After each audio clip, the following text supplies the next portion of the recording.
ಕರ್ತನ ನಾಮಕ್ಕೆ ಸ್ತೋತ್ರವಾಗಲಿ. ಈ ಒಂದು ಸಾಯಂಕಾಲದ ಸಮಯದಲ್ಲಿ ನಮ್ಮ ತಂದೆಯಾದಂಥ ದೇವರ ನಾಮವು, ಯೇಸು ಕ್ರಿಸ್ತನ ನಾಮವು ಮತ್ತು ಪವಿತ್ರಾತ್ಮನ ನಾಮವು ಮಹಿಮೆ ಹೊಂದಲ್ಪಡಲಿ ಎಂಬುದಾಗಿ ನಾನು ಪ್ರಾರ್ಥಿಸ್ತಾ ಇದ್ದೇನೆ. ದೇವರ ಶಾಂತಿಯು ಮತ್ತು ಆತನ ಸಮಾಧಾನವು, ಆತನ ಶಕ್ತಿಯು ನಮ್ಮನ್ನು ಆವರಿಸಿಕೊಳ್ಳಲಿ ಎಂಬುದಾಗಿ ನಾನು ಭಾವಿಸ್ತಾ ಇದ್ದೇನೆ. ಕೀರ್ತನೆಗಳು 34ನೇ ಅಧ್ಯಾಯದಲ್ಲಿ 9ನೇ ವಾಕ್ಯದಲ್ಲಿ ಬರೆಯಲ್ಪಟ್ಟಿದೆ, ಆತನಲ್ಲಿ ಭಯಭಕ್ತಿ ಉಳ್ಳವರಿಗೆ ಯಾವ ಕೊರತೆಯೂ ಇಲ್ಲ ಎಂಬುದಾಗಿ. ಸೊ ಇವತ್ತಿನ ದಿನದಲ್ಲಿ ನಾವು ಆತನ ಸಾನ್ನಿಧ್ಯದಲ್ಲಿ ಕೂಡಿ ಬಂದಿದ್ದೇವೆ. ದೇವರಲ್ಲಿ ಭಯಭಕ್ತಿ ಉಳ್ಳವರಿಗೆ ಯಾವ ಮೇಲಿಗೂ ಕಡಿಮೆ ಇಲ್ಲ ಎಂಬುದಾಗಿ ದೇವರ ವಾಕ್ಯದಲ್ಲಿ ಬರೆಯಲ್ಪಟ್ಟಿರೋ ಪ್ರಕಾರವಾಗಿ ನಾವು ಆತನ ಭಯದಲ್ಲಿಯೂ ಆತನ ನಾಮವನ್ನು ಮಹಿಮೆ ಪಡಿಸುವುದಕ್ಕಾಗಿ ದೇವರು ನಮ್ಮನ್ನು ಕರೆತಂದಿದ್ದಾರೆ. ಅದಕ್ಕಾಗಿ ನಮ್ಮ ದೇವರಿಗೆ ಕೋಟ್ಯಾಂತರ ಸ್ತೋತ್ರಗಳನ್ನು ನಾನು ಸಲ್ಲಿಸುತ್ತೇನೆ. ಸೊ ಮ್ಯಾಂಚೆಸ್ಟರ್ ಪಟ್ಟಣದಲ್ಲಿ ಮೊಟ್ಟ ಮೊದಲನೇ ಸಾರಿಗೆ ಕನ್ನಡ ಕ್ರೈಸ್ತರ ಸಂಘಟನೆ ಅಥವಾ ಕನ್ನಡ ಕ್ರಿಶ್ಚಿಯನ್ ಫೆಲೋಶಿಪ್ ಎಂಬುದಾಗಿ ನಾವು ಆರಂಭಿಸಿರುವಂಥ ಇದೊಂದು ಪ್ರಯತ್ನ. ಇದು ದೇವರಿಂದ ಮಾತ್ರ ಸಾಧ್ಯವಾಗಿರುವಂಥ ಒಂದು ಫೆಲೋಶಿಪ್ ಎಂಬುದಾಗಿ ನಾನು ಹೇಳೋದಕ್ಕೆ ಇಷ್ಟಪಡುತ್ತೇನೆ. ಇದು ದೇವರಿಂದ ಹೊರತು ಬೇರೆ ಯಾವುದರಿಂದಲೂ ಇಲ್ಲ, ದೇವರಿಂದಲೇ ಸಾಧ್ಯವಾಗಿರುವಂಥ ಒಂದು ಕಾರ್ಯವಾಗಿದೆ. ಪಾಸ್ಟರ್ ರವಿಯವರು ನಮ್ಮ ಮಧ್ಯದಲ್ಲಿದ್ದಾರೆ, ನೀವೆಲ್ಲರೂ ನಮ್ಮ ಮಧ್ಯದಲ್ಲಿದ್ದೀರಾ. ದೇವರು ಕರ್ನಾಟಕದಿಂದ ಯುನೈಟೆಡ್ ಕಿಂಗ್ಡಮ್ ಮ್ಯಾಂಚೆಸ್ಟರ್ ಪಟ್ಟಣದಲ್ಲಿ ದೇವರು ನಮ್ಮನ್ನು ಕರೆತಂದಿದ್ದಾರೆ. ಅದಕ್ಕಾಗಿ ದೇವರ ನಾಮಕ್ಕೆ ಸ್ತೋತ್ರವಾಗಲಿ. ನಾನು ಇನ್ನೊಂದು ವಾಕ್ಯವನ್ನು ಹೇಳಿ ಆರಂಭ ಪ್ರಾರ್ಥನೆಯನ್ನು ಮಾಡೋದಕ್ಕೆ ಇಷ್ಟಪಡುತ್ತೇನೆ. ಕೀರ್ತನೆಗಳು 34ನೇ ಅಧ್ಯಾಯದಲ್ಲಿ ಇನ್ನೊಂದು ವಾಕ್ಯ ಕೂಡ ಇದೆ, ಕರ್ತನನ್ನು ಯೆಹೋವನನ್ನು ದೃಷ್ಟಿಸಿ ನೋಡಿದಂಥ ಮುಖವು ಎಂದಿಗೂ ಲಜ್ಜೆ ಕೆಟ್ಟು ಹೋಗುವುದಿಲ್ಲ, ಪ್ರಕಾಶನೆಯನ್ನು ಹೊಂದುತ್ತದೆ, ಆತನ ಪ್ರಕಾಶನೆಯನ್ನು ಪಡೆದುಕೊಳ್ಳುತ್ತೇವೆ ಎಂಬುದಾಗಿ ಕೂಡ ದೇವರ ವಾಕ್ಯದಲ್ಲಿ ಬರೆಯಲ್ಪಟ್ಟಿದೆ. ಇವತ್ತಿನ ಸಾಯಂಕಾಲದ ಸಮಯದಲ್ಲಿ ನಾವು ಒಂದು ಕೂಡಿ ಆರಾಧಿಸಬೇಕಾದ್ರೆ, ಪ್ರಾರ್ಥಿಸಬೇಕಾದ್ರೆ, ದೇವರ ವಾಕ್ಯವನ್ನು ಕೇಳಬೇಕಾದ್ರೆ ಈ ಒಂದು ದೇವರ ಪ್ರಕಾಶನೆಯು ನಮ್ಮನ್ನು ಆವರಿಸಿಕೊಳ್ಳಲಿ ಎಂಬುದಾಗಿ ನಾನು ಪ್ರಾರ್ಥಿಸ್ತಾ ಇದ್ದೇನೆ. ಮೋಶೆಯು ಸಿನಾಯಿ ಪರ್ವತದಿಂದ ಕೆಳಗಡೆ ಇಳಿದು ಬರಬೇಕಾದ್ರೆ ಆತನ ಮುಖವು ಪ್ರಕಾಶನೆ, ಜನರೆಲ್ಲ ಆತನ ಮುಖವನ್ನು ದೃಷ್ಟಿಸಿ ನೋಡೋದಕ್ಕೆ ಆಗಲಿಲ್ಲ, ಯಾಕಂದ್ರೆ ಆ ಒಂದು ಪ್ರಕಾಶನೆ ಅವನ ಮುಖದ ಮೇಲೆ ಇತ್ತು. ಅದೇ ಪ್ರಕಾರವಾಗಿ ಇವತ್ತಿನ ಸಾಯಂಕಾಲದ ಸಮಯದಲ್ಲಿ ದೇವರ ಪ್ರಕಾಶನೆಯ ಪವಿತ್ರಾತ್ಮನ ಶಕ್ತಿ ನಮ್ಮನ್ನು ಆವರಿಸಿಕೊಳ್ಳಲಿ ಎಂಬುದಾಗಿ ನಾನು ಪ್ರಾರ್ಥಿಸೋದಕ್ಕೆ ಇಷ್ಟಪಡುತ್ತೇನೆ. ನಾವು ಪ್ರಾರಂಭ ಪ್ರಾರ್ಥನೆಯನ್ನು ಮಾಡಿ ಈ ಒಂದು ಫೆಲೋಶಿಪ್ ಅನ್ನು ನಾವು ಆರಂಭಿಸೋಣ. Let us pray. ಪ್ರಾರ್ಥನೆ ಮಾಡುವ. ನಮ್ಮನ್ನು ಬಹಳವಾಗಿ ಪ್ರೀತಿಸುವಂತಹ ಸ್ವರ್ಗದಲ್ಲಿರುವಂತಹ ನಮ್ಮ ಸ್ವರ್ಗೀಯ ತಂದೆಯಾದಂಥ ದೇವರೇ, ಪ್ರೀತಿ ಸ್ವರೂಪನೇ, ಕರುಣಾಮಯನೇ, ನಮ್ಮನ್ನು ಪರಿಪಾಲಿಸುವಂತಹ ರಾಜಾದಿರಾಜನೇ, ಕರ್ತಾದಿ ಕರ್ತನೆ, ನಮ್ಮನ್ನು ಕಾಪಾಡುವಂತಹ ಪ್ರಭುವೇ, ನಿನಗೆ ಸ್ತೋತ್ರಗಳನ್ನು ನಾವು ಸಲ್ಲಿಸುತ್ತೇವೆ.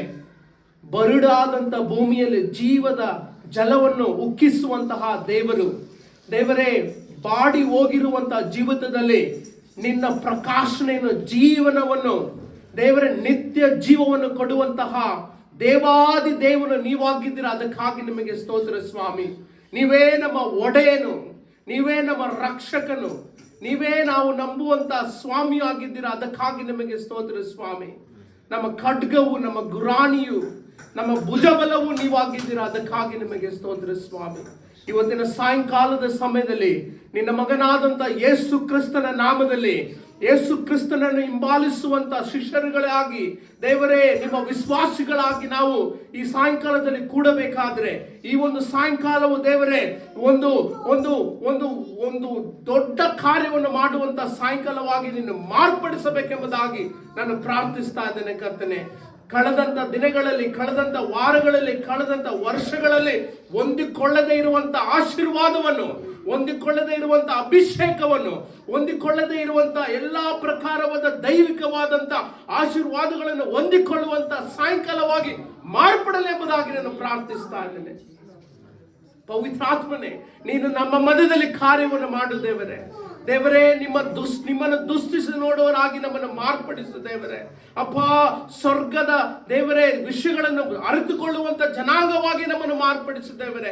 ಸ್ವರ್ಗವು ನಮಗಾಗಿ ತೆರೆಯಲ್ಪಡಲಿ. ನಿಮ್ಮ ರಾಜ್ಯವನ್ನು ಕಟ್ಟುವುದಕ್ಕಾಗಿ ಈ ಪ್ರಪಂಚದಲ್ಲಿ ಎಲ್ಲಿಗೆ ಹೋದರೂ ಕೂಡ ದೇವರೇ, ಈ ಪ್ರಪಂಚದ ಕಡೆಗಳಲ್ಲಿ ನಾವು ಹೋದರೂ ಕೂಡ ಅಪ್ಪ, ನಿಮ್ಮ ನಾಮವನ್ನು ಘನಪಡಿಸುವ ಮಕ್ಕಳಾಗಿ ನಿನ್ನ ಮಾರ್ಪಡಿಸಬೇಕೆಂಬುದಾಗಿ ನಾನು ಪ್ರಾರ್ಥಿಸ್ತಾ ಇದ್ದೇನೆ.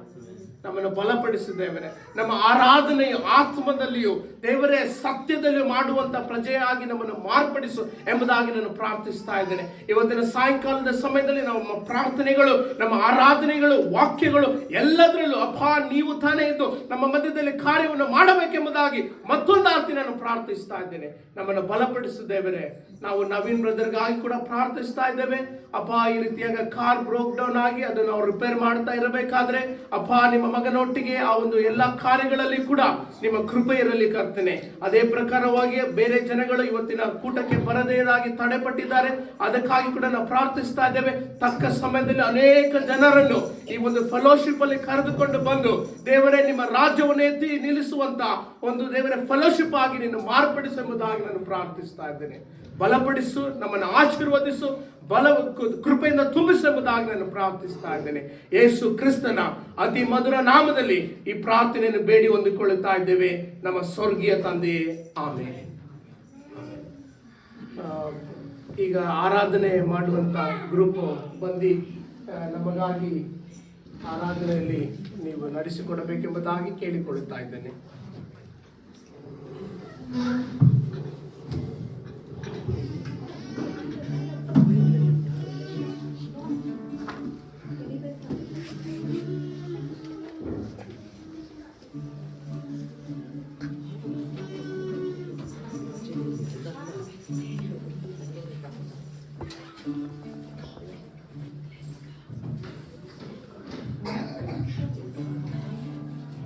ಹಲ್ಲೆಲೂಯಾ. ಕರ್ತನ ಪರಿಶುದ್ಧ ನಾಮಕ್ಕೆ ಸ್ತೋತ್ರವಾಗಲಿ. ತಿರುಗೊಂದು ಆವರ್ತಿ ಈ ರಾತ್ರಿ ವೇಳೆಯಲ್ಲಿ ನಾವೆಲ್ಲರೂ ಒಂದುಗೂಡಿ ಕರ್ತನನ್ನು ಆರಾಧಿಸುವಂತೆ ನಮ್ಮ ಜೀವಿತದಲ್ಲಿ ದೇವರು ಕೊಟ್ಟ ಕೃಪೆಗಾಗಿ ಆತನಿಗೆ ಸ್ತೋತ್ರ ಸಲ್ಲಿಸುವನಾಗಿದ್ದೇನೆ.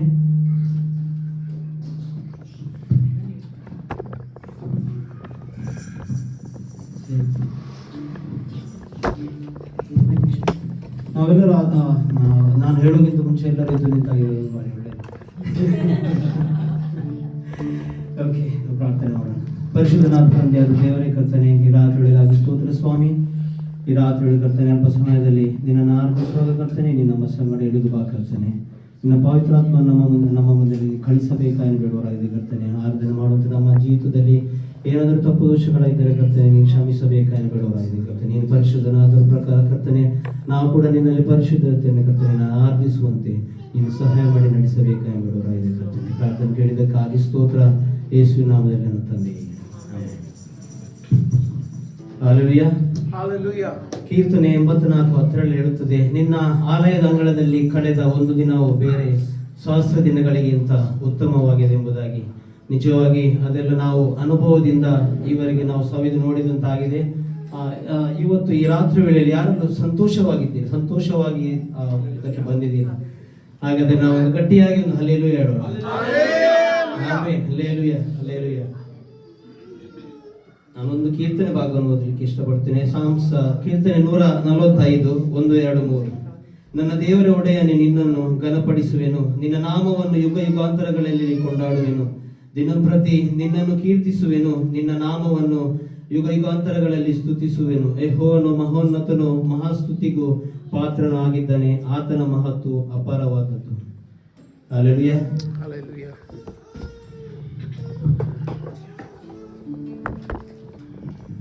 ನಾವು ಮೊದಲನೇದಾಗಿ ಸ್ತುತಿಗೂ ಮಹಿಮೆಗೂ ಪಾತ್ರನು ಎಂಬುದ ಸಾಂಗ್ ಅನ್ನು ಹಾಡಿ ನಾವು ದೇವರನ್ನು ಮಹಿಮೆ ಪಡಿಸೋಣ.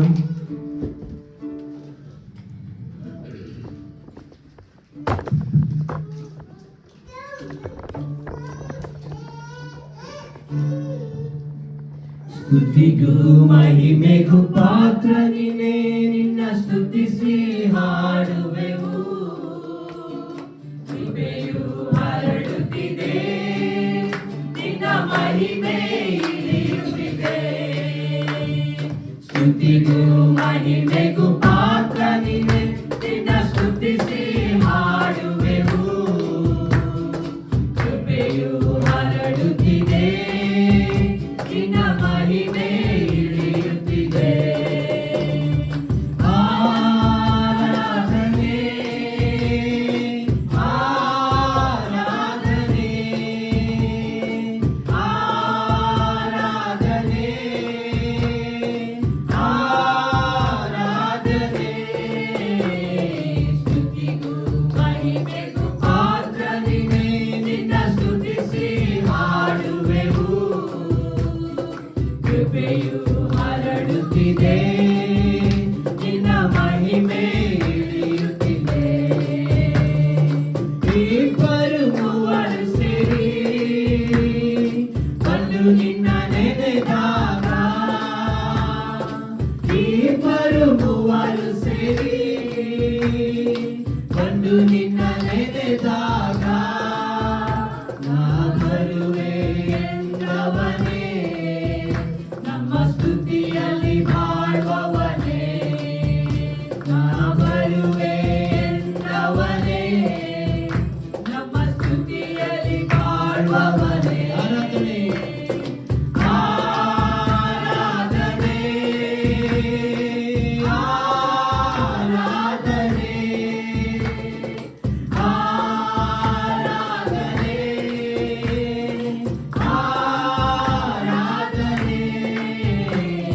ಸ್ತುತಿಗೂ ಮಹಿಮೆಗೂ ಪಾತ್ರ ನೀನೆ, ನಿನ್ನ ಸ್ತುತಿಸಿ ಹಾಡುವೆವು. ಕೃಪೆಯು ಹರಡುತ್ತಿದೆ, ನಿನ್ನ ಮಹಿಮೆ ಇಳಿಯುತ್ತಿದೆ. ನಮ್ಮ ಎಲ್ಲ ಸ್ತೋತ್ರದಲ್ಲಿ ನಿನ್ನ ಕೃಪೆಯು ಹರಡಿತಪ್ಪ. ನಮ್ಮ ಎಲ್ಲ ಸ್ತೋತ್ರದಲ್ಲಿ ನಿನ್ನ ಕೃಪೆಯು ಹರಡಿತಪ್ಪ. ನಿನ್ನ ಕೃಪೆಯು ಹರಡುವಾಗ ನಿನ್ನ ಮಹಿಮೆ ಹರ್ಷವಪ್ಪ. ನಿನ್ನ ಕೃಪೆಯು ಹರಡುವಾಗ ನಿನ್ನ ಮಹಿಮೆ ಹರ್ಷವಪ್ಪ. ಆರಾಧನೆ ಆರಾಧನೆ ಆರಾಧನೆ ಆರಾಧನೆ. ಸ್ತುತಿಗೂ ಮಹಿಮೆಗೂ ಪಾತ್ರ ನೀನೆ, ನಿನ್ನ ಸ್ತುತಿಸಿ ಹಾಡುವೆವು. ಕೃಪೆಯು ಹರಡುತ್ತಿದೆ, ನಿನ್ನ ಮಹಿಮೆ ಇಳಿಯುತ್ತಿದೆ. ನಿನ್ನ ಮಹಿಮೆ ಪಡಿಸುವ ಎಂಥ ಸ್ಥಾನದಲ್ಲೂ, ನಿನ್ನ ಮಹಿಮೆ ಪಡಿಸುವ ಎಂಥ ಸ್ಥಾನದಲ್ಲೂ ನೀ ಇಳಿದು ಬರುತ್ತಿರುವೆ. ಹೊಸ ವಿಸ್ಮಯ ನೀ ತೋರುವೆ. ನೀ ಇಳಿದು ಬರುತ್ತಿರುವೆ, ಹೊಸ ವಿಸ್ಮಯ ನೀ ತೋರುವೆ. ಆರಾಧನೆ ಆರಾಧನೆ ಆರಾಧನೆ ಆರಾಧನೆ. ಸ್ತುತಿಗೂ ಮಹಿಮೆಗೂ ಪಾತ್ರ ನೀನೆ, ನಿನ್ನ ಸ್ತುತಿಸಿ ಹಾಡುವೆವು. ಕೃಪೆಯು ಹರಡುತ್ತಿದೆ, ನಿನ್ನ ಮಹಿಮೆ ಇಳಿಯುತ್ತಿದೆ. ಸ್ತುತಿಗೂ ಮಹಿಮೆಗೂ ಪಾತ್ರ ನೀನೆ, ನಿನ್ನ ಸ್ತುತಿಸಿ ಹಾಡುವೆವು. ಕೃಪೆಯು ಹರಡುತ್ತಿದೆ, ನಿನ್ನ ಮಹಿಮೆ ಇಳಿಯುತ್ತಿದೆ. ಮಹಿಮೆ ಇಳಿಯುತ್ತಿದೆ, ನಿನ್ನ ಮಹಿಮೆ ಇಳಿಯುತ್ತಿದೆ. Hallelujah hallelujah. ಕರ್ತನೇ ನಿನಗೆ ಸ್ತೋತ್ರ. ಸ್ತೋತ್ರ ಸ್ವಾಮಿ. ಹೌದು ಕರ್ತನೆ, ಕೃಪೆ ಮಹಿಮೆಗೂ ಪಾತ್ರನು ನೀನು ಸ್ವಾಮಿ. ಹೌದು ಕರ್ತನೆ, ಎಲ್ಲಿ ಇಬ್ಬರಾಗಲಿ ಮೂವರಾಗಲಿ ನನ್ನ ಹೆಸರಿನಲ್ಲಿ ಸೇರಿ ಬರುತ್ತಾನೋ ಅವ್ರ ಮಧ್ಯದಲ್ಲಿ ನಾನು ಇದ್ದೇನೆಂಬುದಾಗಿ ಗೀತಗಾರನ ಹಾಡೋ ಪ್ರಕಾರ. ಹೌದು ಸ್ವಾಮಿ, ನೀನು ನಮ್ಮ ಮಧ್ಯದಲ್ಲಿ ಕರ್ತನೆ, ನಿನ್ನ ಪ್ರಸನ್ನತೆ ಕರ್ತನೆ ನಮ್ಮ ಮಧ್ಯದಲ್ಲಿ ಇಳಿದು ಬಂದದಕ್ಕಾಗಿ ನಿನಗೆ ಸ್ತೋತ್ರ ಸಲ್ಲಿಸುವವರಾಗಿದೆ ಕರ್ತನೆ. Hallelujah, hallelujah.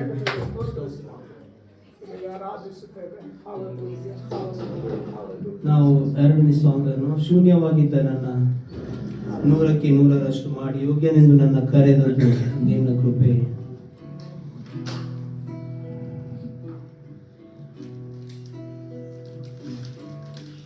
ಶೂನ್ಯವಾಗಿದ್ದ ನನ್ನ 100ಕ್ಕೆ 100ರಷ್ಟು ಮಾಡಿ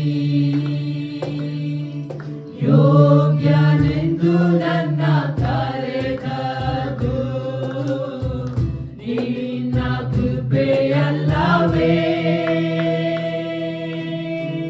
ಗಣನೆಗೆ ಬಾರದಂತ ನನ್ನ ಗಣನೆಯ ಮಾಡಿದ್ದು ನಿನ್ನ ಕೃಪೆಯೇ. ಗಣನೆಗೆ ಬಾರದಂತ ನನ್ನ ಗಣನೆಯ ಮಾಡಿದ್ದು ನಿನ್ನ ಕೃಪೆಯೇ. ಕೃಪೆಯೇ ಕೃಪೆಯೇ ಕೃಪೆಯೇ ಯೇಸು ಅಪ್ಪ, ಎಲ್ಲ ನಿನ್ನ ಕೃಪೆಯೇ. ಕೃಪೆಯೇ ಕೃಪೆಯೇ ಕೃಪೆಯೇ ಯೇಸು ಅಪ್ಪ, ಎಲ್ಲ ನಿನ್ನ ಕೃಪೆಯೇ. ನನ್ನ ಜೀವನ ಸಾಗುತ್ತಿರುವುದು ನನ್ನ ಬಲದಿಂದಲ್ಲ, ನಾ ಮಣ್ಣಲ್ಲಿರದೆ ಉಸಿರಾಡುವುದು ಸಾಮರ್ಥ್ಯದಿಂದಲ್ಲ. ನನ್ನ ಜೀವನ ಸಾಗುತ್ತಿರುವುದು ನನ್ನ ಬಲದಿಂದಲ್ಲ, ನಾವು ಮಣ್ಣಲ್ಲಿರದೆ ಉಸಿರಾಡುವುದು ನನ್ನ ಸಾಮರ್ಥ್ಯದಿಂದಲ್ಲ. ಗಣನೆಗೆ ಬಾರದಂತ ನನ್ನ ಗಣನೆಯ ಮಾಡಿದ್ದು ನಿನ್ನ ಕೃಪೆಯೇ. ಗಣನೆಗೆ ಬಾರದಂತ ನನ್ನ ಗಣನೆಯ ಮಾಡಿದ್ದು ನಿನ್ನ ಕೃಪೆಯೇ. ಕೃಪೆಯೇ ಕೃಪೆಯೇ ಕೃಪೆಯೇ ಯೇಸು ಅಪ್ಪ, ಎಲ್ಲ ನಿನ್ನ ಕೃಪೆಯೇ. ಕೃಪೆಯೇ ಕೃಪೆಯೇ ಕೃಪೆಯೇ ಯೇಸು ಅಪ್ಪ, ಎಲ್ಲ ನಿನ್ನ ಕೃಪೆಯೇ. ನನ್ನ ಕುಟುಂಬ ನೆಮ್ಮದಿಯಾಗಿರುವುದು ನನ್ನ ಆಶ್ರಯದಿಂದಲ್ಲ, ನಾ ಹತ್ತಲಾರದ ಸ್ಥಾನ ಕಟ್ಟಿದ್ದು ನನ್ನ ಜ್ಞಾನದಿಂದಲ್ಲ. ನನ್ನ ಕುಟುಂಬ ನೆಮ್ಮದಿಯಾಗಿರುವುದು ನನ್ನ ಐಶ್ವರ್ಯದಿಂದಲ್ಲ, ನಾ ಹತ್ತಲಾರದ ಸ್ಥಾನ ಕಟ್ಟಿದ್ದು ನನ್ನ ಜ್ಞಾನದಿಂದಲ್ಲ.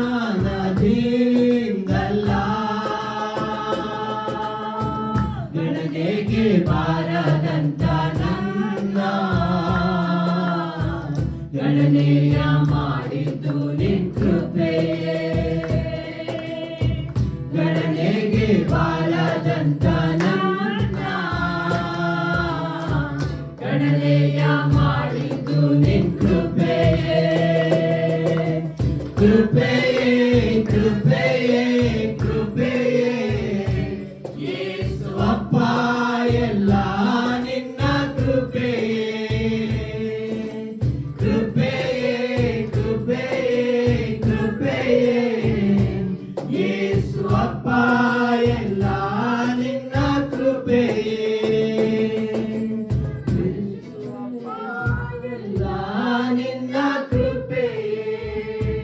ಯೇಸು ಅಪ್ಪ ಎಲ್ಲ ನಿನ್ನ ಕೃಪೆ.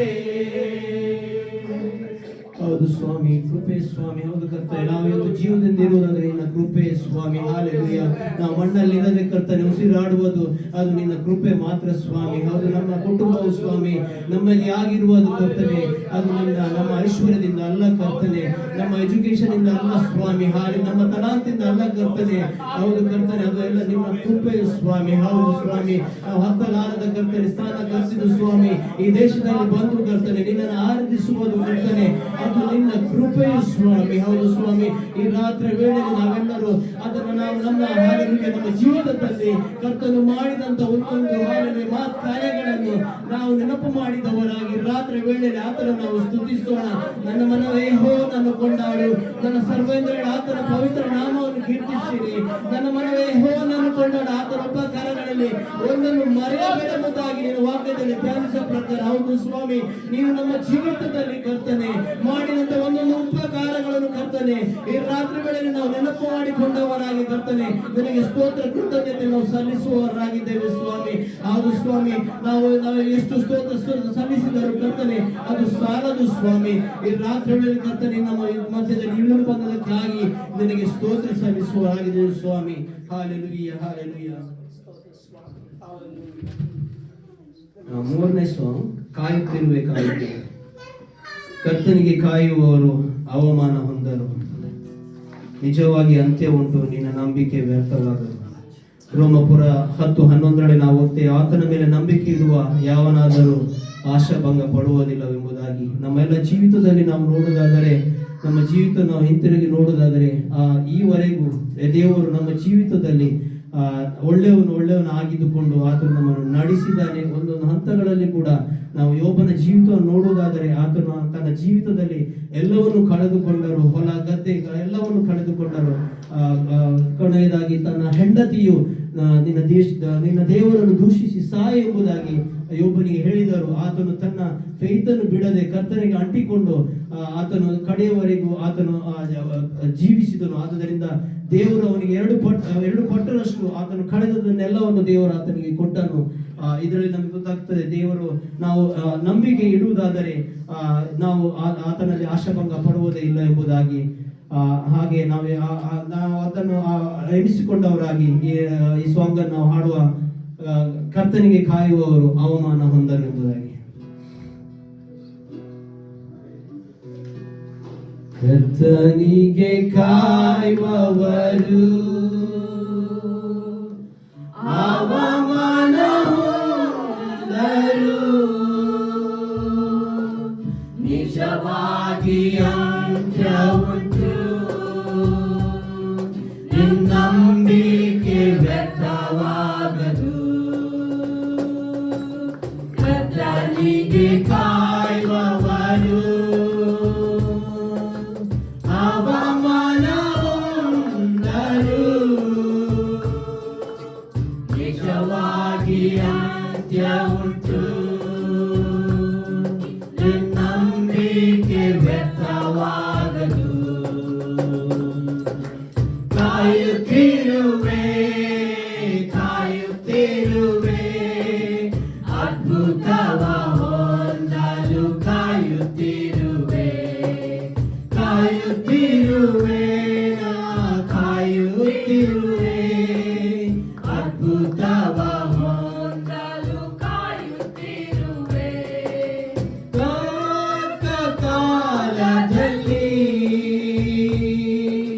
ದರ್ಶನವ ನೆರವೇರಿಸುವ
ಎಲ್ಲವನ್ನು ಕಳೆದುಕೊಂಡರು, ಸಂಬಂಧವು ಅಗಲಿದರು. ಎಲ್ಲವನ್ನು ಕಳೆದುಕೊಂಡರು, ಸಂಬಂಧವು ಅಗಲಿದರು. ಕರೆದಾತನು ನಂಬಿಗಸ್ತನು, ಸುಖ ಜೀವನ ಬರಮಾಡುವನು. ಕರೆದಾತನು ನಂಬಿಗಸ್ತನು, ಸುಖ ಜೀವನ ಬರಮಾಡುವನು. ಕಾಯುತ್ತಿರುವೆ ಕಾಯುತ್ತಿರುವೆ, ಅದ್ಭುತವ ಹೊಂದಲು ಕಾಯುತ್ತಿರುವೆ. ಕಾಯುತ್ತಿರುವೆ ನಾ ಕಾಯುತ್ತಿರುವೆ, ಅದ್ಭುತವ ಹೊಂದಲು ಕಾಯುತ್ತಿರುವೆ. ಬಿಡುಗಡೆ ಕಾಣಲು ಕಾಲಲ್ಲೇ ಕಾಯುವೆ. ಬಿಡುಗಡೆ ಕಾಣಲು ಕಾಯುತ್ತಿರುವೆ ಕಾಯುತ್ತಿರುವೆ,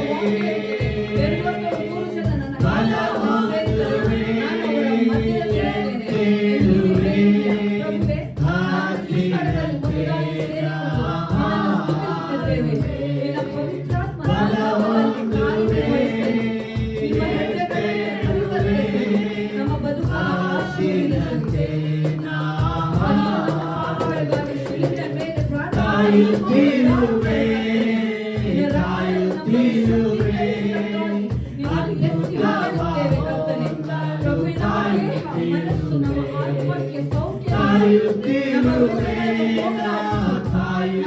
ಕಾಯುತ್ತಿರುವೆ, ಅದ್ಭುತವ ಹೊಂದಲು ಕಾಯುತ್ತಿರುವೆ. ಕಾಯುತ್ತಿರುವೆ ಕಾಯುತ್ತಿರುವೆ, ಅದ್ಭುತವ ಹೊಂದಲು ಕಾಯುತ್ತಿರುವೆ. ಕಾಯುತ್ತಿರುವೆ ನಾ ಕಾಯುತ್ತಿರುವೆ, ಅದ್ಭುತವ ಹೊಂದಲು ಕಾಯುತ್ತಿರುವೆ. ದೇಶದ ಯುವಕರನ್ನು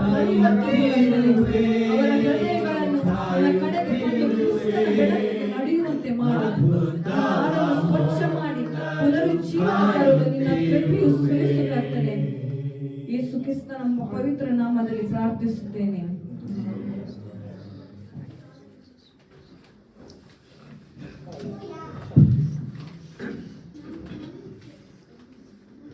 ನಾಲ್ಕನೇದಾಗಿ, ನಿನ್ನಯ ಸನ್ನಿಧಿಗೆ ಬರುವೆ ನನ್ನೊಳ್ಳೆ ಕ್ರಿಯೆಗಳಿಂದಲ್ಲ, ನಿನ್ನಯ ಕೃಪೆಯಿಂದಲೇ ನಿನ್ನನ್ನು ಸ್ತುತಿಸುವೆಂಬುದಾಗಿ.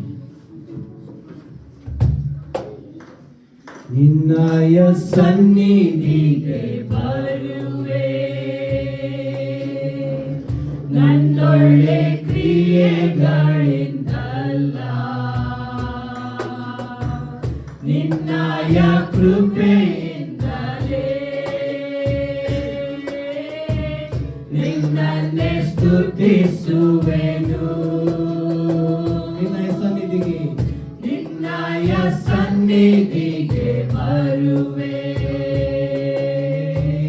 ನನ್ನೊಳ್ಳೆ ಕ್ರಿಯೆಗಳಿಂದಲ್ಲ, ನಿನ್ನಯ ಕೃಪೆಯಿಂದಲೇ ನಿನ್ನನ್ನೇ ಸ್ತುತಿಸುವೆನು. ನೀನೇ ಯೋಗ್ಯನು ಯೋಗ್ಯನು ಮಹಾಯೋಗ್ಯನು, ಯಜ್ಞದ ಕುರಿಮರಿಯು ಯಜ್ಞದ ಕುರಿಮರಿಯೇ, ನೀನೇ ಪರಿಶುದ್ಧನು ಪರಿಶುದ್ಧನು ಪರಿಶುದ್ಧನು, ಶುದ್ಧನು ನೀನೊಬ್ಬನೇ ಶುದ್ಧನು ನೀನೊಬ್ಬನೇ. ನೀನೇ ಯೋಗ್ಯನು ನೀನೇ ಯೋಗ್ಯನು ಮಹಾಯೋಗ್ಯನು,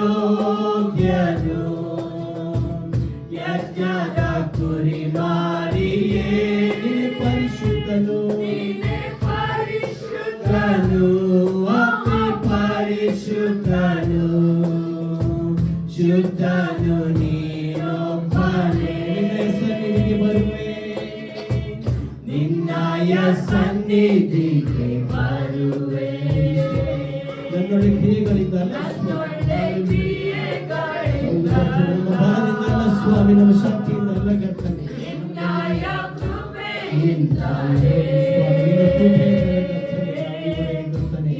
ಹೌದು ಸ್ವಾಮಿ, ಲೋಕದಲ್ಲಿ ಕರ್ತನೆ. ಹೌದು ಸ್ವಾಮಿ, ನಾವು ಜೀವಿಸಿದ್ದೇವೆ ಸ್ವಾಮಿ. ನಿನ್ನಯ ಸನ್ನಿಧಿಗೆ ಬರುವೆ.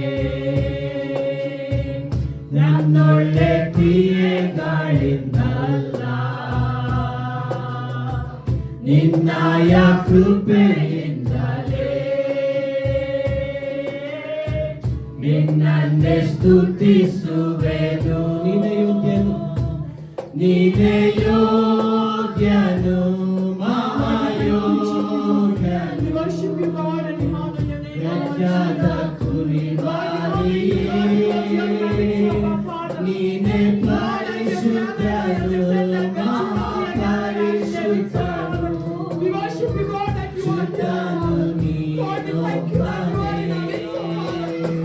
ನೀನೇ ಯೋಗ್ಯನು, ಮಹಾಯೋಗ್ಯನು. ಯಜ್ಞದ ಕುರಿಮರಿಯೇ, ನೀನೇ ಪರಿಶುದ್ಧನು, ಅತಿ ಪರಿಶುದ್ಧನು. ಶುದ್ಧನು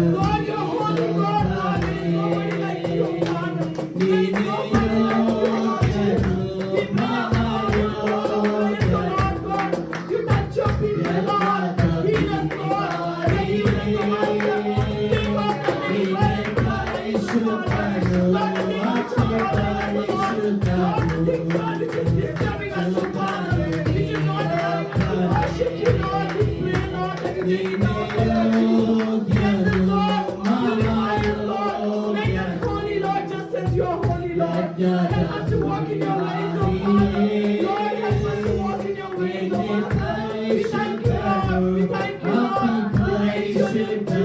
ಯೋಗ್ಯನು, ಶುದ್ಧನು ನೀನೊಬ್ಬನೇ. ಶುದ್ಧನು ನೀನೊಬ್ಬನೇ. ಹಾಲೆಲೂಯಾ, ಸ್ತೋತ್ರ ಕರ್ತನೆ. ಹೌದು ಸ್ವಾಮಿ, ನೀನು ಯೋಗ್ಯನು ಕರ್ತನೆ, ನೀನು ಪರಿಶುದ್ಧನು ಸ್ವಾಮಿ. ಹೌದು ಕರ್ತನೆ, ನೀನು ಯಜ್ಞದ ಕುರಿಮರಿಯು ಸ್ವಾಮಿ. ಹೌದು ಕರ್ತನೆ, ಪರಾಕ್ರಮದಿಂದಲ್ಲ, ಬಲದಿಂದಲ್ಲ, ನಿನ್ನ ಆತ್ಮದಿಂದಲೇ ಎಂಬುದಾಗಿ. ಹೌದು ಸ್ವಾಮಿ, ಈವರೆಗೆ ಕೂಡ ಕರ್ತನೆ. ಹೌದು ಸ್ವಾಮಿ, ನಮ್ಮ ಬಲದಿಂದಲ್ಲ ಕರ್ತನೆ, ಹಾಲೆಲೂಯಾ, ನಮ್ಮ ತಲಾಂತಿಂದಲ್ಲ ಕರ್ತನೆ, ನಮ್ಮ ನಮ್ಮ ನಮ್ಮ ನಮ್ಮಲ್ಲಿರುವಂತಹ ಕೆಲಸದಿಂದ ಅಲ್ಲ ಸ್ವಾಮಿ. ಅದೆಲ್ಲವೂ ಕರ್ತನೆ ಈ ಜೀವಿತದಲ್ಲಿ ಕರ್ತನೆ, ಈ ಲೋಕದಲ್ಲಿ ಸ್ವಾಮಿ ನಾವು ಇರುವುದಾದರೆ ಕರ್ತನೆ, ನಾವು ಮಣ್ಣೆ ಆಗದೆ ಸ್ವಾಮಿ, ಈ ಲೋಕದಲ್ಲಿ ನಾವು ಉಸಿರಾಡುವುದಾದರೆ ಕರ್ತನೆ, ಅದು ನಿನ್ನ ಕೃಪೆ ಕರುಣೆ ಮಾತ್ರ ಸ್ವಾಮಿ. ಈ ರಾತ್ರಿ ವೇಳೆಯಲ್ಲಿ ಕರ್ತನೆ, ಅದಕ್ಕಾಗಿ ಸ್ವಾಮಿ ನಿನ್ನನ್ನು ಕರ್ತನೆ ಹಾಗೆ ಕೊಂಡಾಡುವವರಾಗಿದ್ದೇವೆ ಸ್ವಾಮಿ. ಈ ಅಲ್ಪರಾದ ನಾವು ಸ್ವಾಮಿ ಈ ರಾತ್ರಿ ವೇಳೆಯಲ್ಲಿ ಕರ್ತನೆ ನಿನ್ನನ್ನು ಆರಾಧಿಸುವಂತೆ ಕರ್ತನೆ, ಸ್ತುತಿಸುವಂತೆ ನೀನು ಕೊಟ್ಟ ಕೃಪೆಗಾಗಿ ನಿನಗೆ ಸ್ತೋತ್ರ ಕರ್ತನೆ. ಬಾಕಿದ ಸಮಯಗಳಲ್ಲಿ ಕರ್ತನೆ ನಿನ್ನ ದಾಸರು ಸ್ವಾಮಿ ವಾಕ್ಯದಲ್ಲಿ ಧ್ಯಾನಿಸುತ್ತಿರುವ ಕರ್ತನೆ. ಹೌದು ಸ್ವಾಮಿ, ನೀನು ನಮ್ಮ ಮಧ್ಯದಲ್ಲಿ ಇಳಿದು ಬಾ ಕರ್ತನೆ. ಅವರ ಮುಖಾಂತರವಾಗಿ ಕರ್ತನೆ ನೀನು ನಮ್ಮ ಸಂಗಡ ಮಾತನಾಡು ಸ್ವಾಮಿ. ಹಾಲೆಲೂಯಾ ಕರ್ತನೆ, ನಾವು ಕರ್ತನೆ ಹೌದು ನಿನ್ನ ಪರಲೋಕದ ಮನ್ನವನ್ನು ಕರ್ತನೆ ನೀನು ನಮಗೆ ಕೊಡು ಕರ್ತನೆ. ನಾವು ಅದನ್ನು ತಿಂದು ತೃಪ್ತರಾಗಿ ಸ್ವಾಮಿ ಮುಂದಿನ ದಿನಗಳಲ್ಲಿ ಕರ್ತನೆ ಆ ವಾಕ್ಯ ಪ್ರಕಾರವಾಗಿ ನಾವು ನಡೆಯುವಂತೆ ಕರ್ತನೆ, ನಮ್ಮ ಜೀವಿತವನ್ನು ಸರಿಪಡಿಸಿಕೊಂಡು ಕರ್ತನೆ ನಿನ್ನ ಭರಣಕ್ಕಾಗಿ ಸ್ವಾಮಿ ನಾವು ಕಾಯುವಂತೆ ಕರ್ತನೆ, ನಿನ್ನ ಭರಣದಲ್ಲಿ ನಾವು ಎತ್ತಲ್ಪಡುವಂತೆ ಕರ್ತನೆ, ಮುಂದಿನ ದಿನಗಳಲ್ಲಿ ಕರ್ತನೆ ನಮ್ಮನ್ನೊಬ್ಬೊಬ್ಬರನ್ನು ನಿಮ್ಮ ಶಕ್ತೀಕರಿಸಿ ನಡೆಸಬೇಕಾಗಿ ಬೇಡುವರಾಗಿದೆ ಕರ್ತನೆ. ನಮ್ಮ ಪ್ರಾರ್ಥನೆ ಕೇಳಿದಕ್ಕಾಗಿ ಸ್ತೋತ್ರ, ಯೇಸುವಿನ ಹೆಸರಿನಲ್ಲಿ ತಂದೆಯೇ.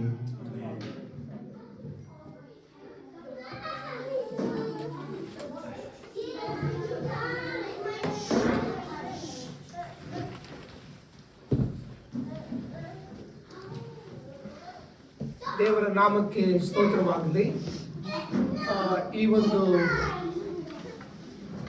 ಸಮಯದಲ್ಲಿ ಯಾರಿಗಾದ್ರೂ ಸಾಕ್ಷಿ ಹೇಳಬೇಕಂದ್ರೆ, ಯಾವುದಾದ್ರೂ ಪ್ರಾರ್ಥನೆ ವಿಷಯಗಳಿಗಾಗಿ ಪ್ರಾರ್ಥನೆ ಮಾಡಬೇಕೆಂಬ ಪ್ರಯರ್ ರಿಕ್ವೆಸ್ಟ್ ಕೊಡಬೇಕಾದಲ್ಲಿ ಈ ಒಂದು ಅವಕಾಶವನ್ನು ನಾವು ಉಪಯೋಗಿಸಿಕೊಳ್ಳೋಣ. ಯಾರಿಗಾದ್ರೂ ಒಂದು ಸಣ್ಣ ಸಾಕ್ಷಿ ಅಥವಾ ಯಾವುದೇ ಪ್ರಕಾರವಾದಂಥ ಪ್ರಾರ್ಥನೆ ವಿಷಯಗಳಿದ್ದರೆ ನಮ್ಮ ಮಧ್ಯದಲ್ಲಿ ಹಂಚಿಕೊಳ್ಳಬೇಕಾಗಿ ನಿಮ್ಮಲ್ಲಿ ವಿನಂತಿ ಮಾಡಿಕೊಳ್ಳುತ್ತೇನೆ.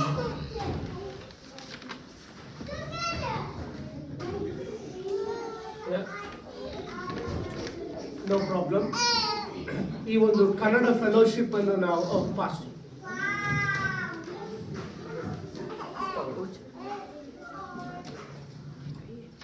ಎಲ್ಲರಿಗೂ ಈ ಸಾಯಂಕಾಲದ ವೇಳೆಯಲ್ಲಿ ನಿಮ್ಮೆಲ್ಲ ಕೆಲಸ ಕಾರ್ಯಗಳನ್ನು ಬದಿ ಒತ್ತಿ ಎಲ್ಲರೂ ಬಂದಿದ್ರ. ಮುಖ್ಯವಾಗಿ ಇಲ್ಲಿ ಕನ್ನಡದ ಒಂದು ಸಭೆಯನ್ನು ಚಿಕ್ಕದ ರೀತಿಯಲ್ಲಿ ಪ್ರಾರಂಭ ಮಾಡೋದಕ್ಕೆ ನಾವು ಕನಸಲ್ಲೂ ಕೂಡ ನೆನೆಸಿಲ್ಲ. ನಾವು ಈ ಊರನ್ನ ಬಿಟ್ಟು ಕರ್ನಾಟಕದಲ್ಲಿ ತುಂಬ ಜನ ಸಿಗ್ತಾರೆ, ಅಲ್ಲಿ ಹೋಗಿ ನಾವು 2018 ಹೋಗಿ ಸೇವೆ ಮಾಡ್ತಾ ಇದ್ದೀವಿ. ನಾವು ಸೇವೆಯಲ್ಲಿ ತುಂಬ ಬ್ಯುಸಿ ಇದ್ದೀವಿ. ಈಗಲೇ ಆಲ್ರೆಡಿ ನನಗೆ ಸುಮಾರು ಬುಕ್ಕಿಂಗ್ ಕೂಡ ಆಗಿದೆ. ಇನ್ನೊಂದು ತಿಂಗಳು ನಾನು ಹೋಗ್ತೀನಿ. ಒಂದು ದಿವಸ ಕೂಡ ನಾನು ಫ್ರೀ ಆಗಿರೋದಿಲ್ಲ. ಒಂದು ಬೆಳಿಗ್ಗೆ ಹೋಗಿ ಮೆಸೇಜ್ ಮಾಡಿ ಬಂದರೆ ಸಾಯಂಕಾಲ ಕೂಡ ಇನ್ನೊಂದು ಇರ್ತದೆ. 6 ತಿಂಗಳಲ್ಲಿ 1 ವರ್ಷದ ಸೇವೆ ಮಾಡಬೇಕು. ಯಾಕೆಂದರೆ ಖಚಿತವಾಗಿ ಯೇಸು ಸ್ವಾಮಿಯ ಬರೋಣ ತುಂಬ ಹತ್ರ ಆಗಿದೆ. ಅದರಿಂದ ಎಷ್ಟು ಜನನ ನಾವು ನಿತ್ಯ ನಾಶನಕ್ಕೆ ಹೋಗುವನ್ನ ದೇವರ ಕಡೆಗೆ ತರೋದಕ್ಕೆ ಸಾಧ್ಯವಾಗ್ತದೋ ಆಗ ನಾನು 2018 ಮಿಸಸ್ನ ಕೇಳಿದೆ. ಒಳ್ಳೆ ಕೆಲಸ ಅವರಿಗೆ ಇತ್ತು, ನಿಮಗೆ ಗೊತ್ತಿರೋ ಪ್ರಕಾರ ನರ್ಸಿಂಗಲ್ಲಿ. ಸೊ ಅವ್ರು ಕೇಳಿದಾಗ ಅವರು ಕೂಡ ಹೋಗ್ತಿದ್ರು. ನೀವೇನು ಹೇಳ್ತಾರೆ, ನೀವೇನು ಡಿಸಿಷನ್ ತಗೊಳ್ತಾರ ಆ ರೀತಿ ಆಗಲಿ ಅಂತ ಹೇಳಿ ಅವರು ಕೂಡ ರಿಸೈನ್ ಮಾಡಿ ನಾವು ಇಬ್ಬರು ಹೋಗಿ ಒಳ್ಳೆ ಸೇವೆ. ತುಂಬ ಇದು ಸುನೀಲ್ ಪಾಸ್ಟರ್ ಬಂದಿದ್ದಾಗ ಅವರು ಕೂಡ ಪ್ರವಾದನೆ ಹೇಳಿದ್ರು, ಈ ವರ್ಷದಲ್ಲಿ ನಿಮಗೆ 15 ಜನ ಕಾಂಟ್ಯಾಕ್ಟ್ ಆಗ್ತಾರೆ ಅಂತೇಳಿ.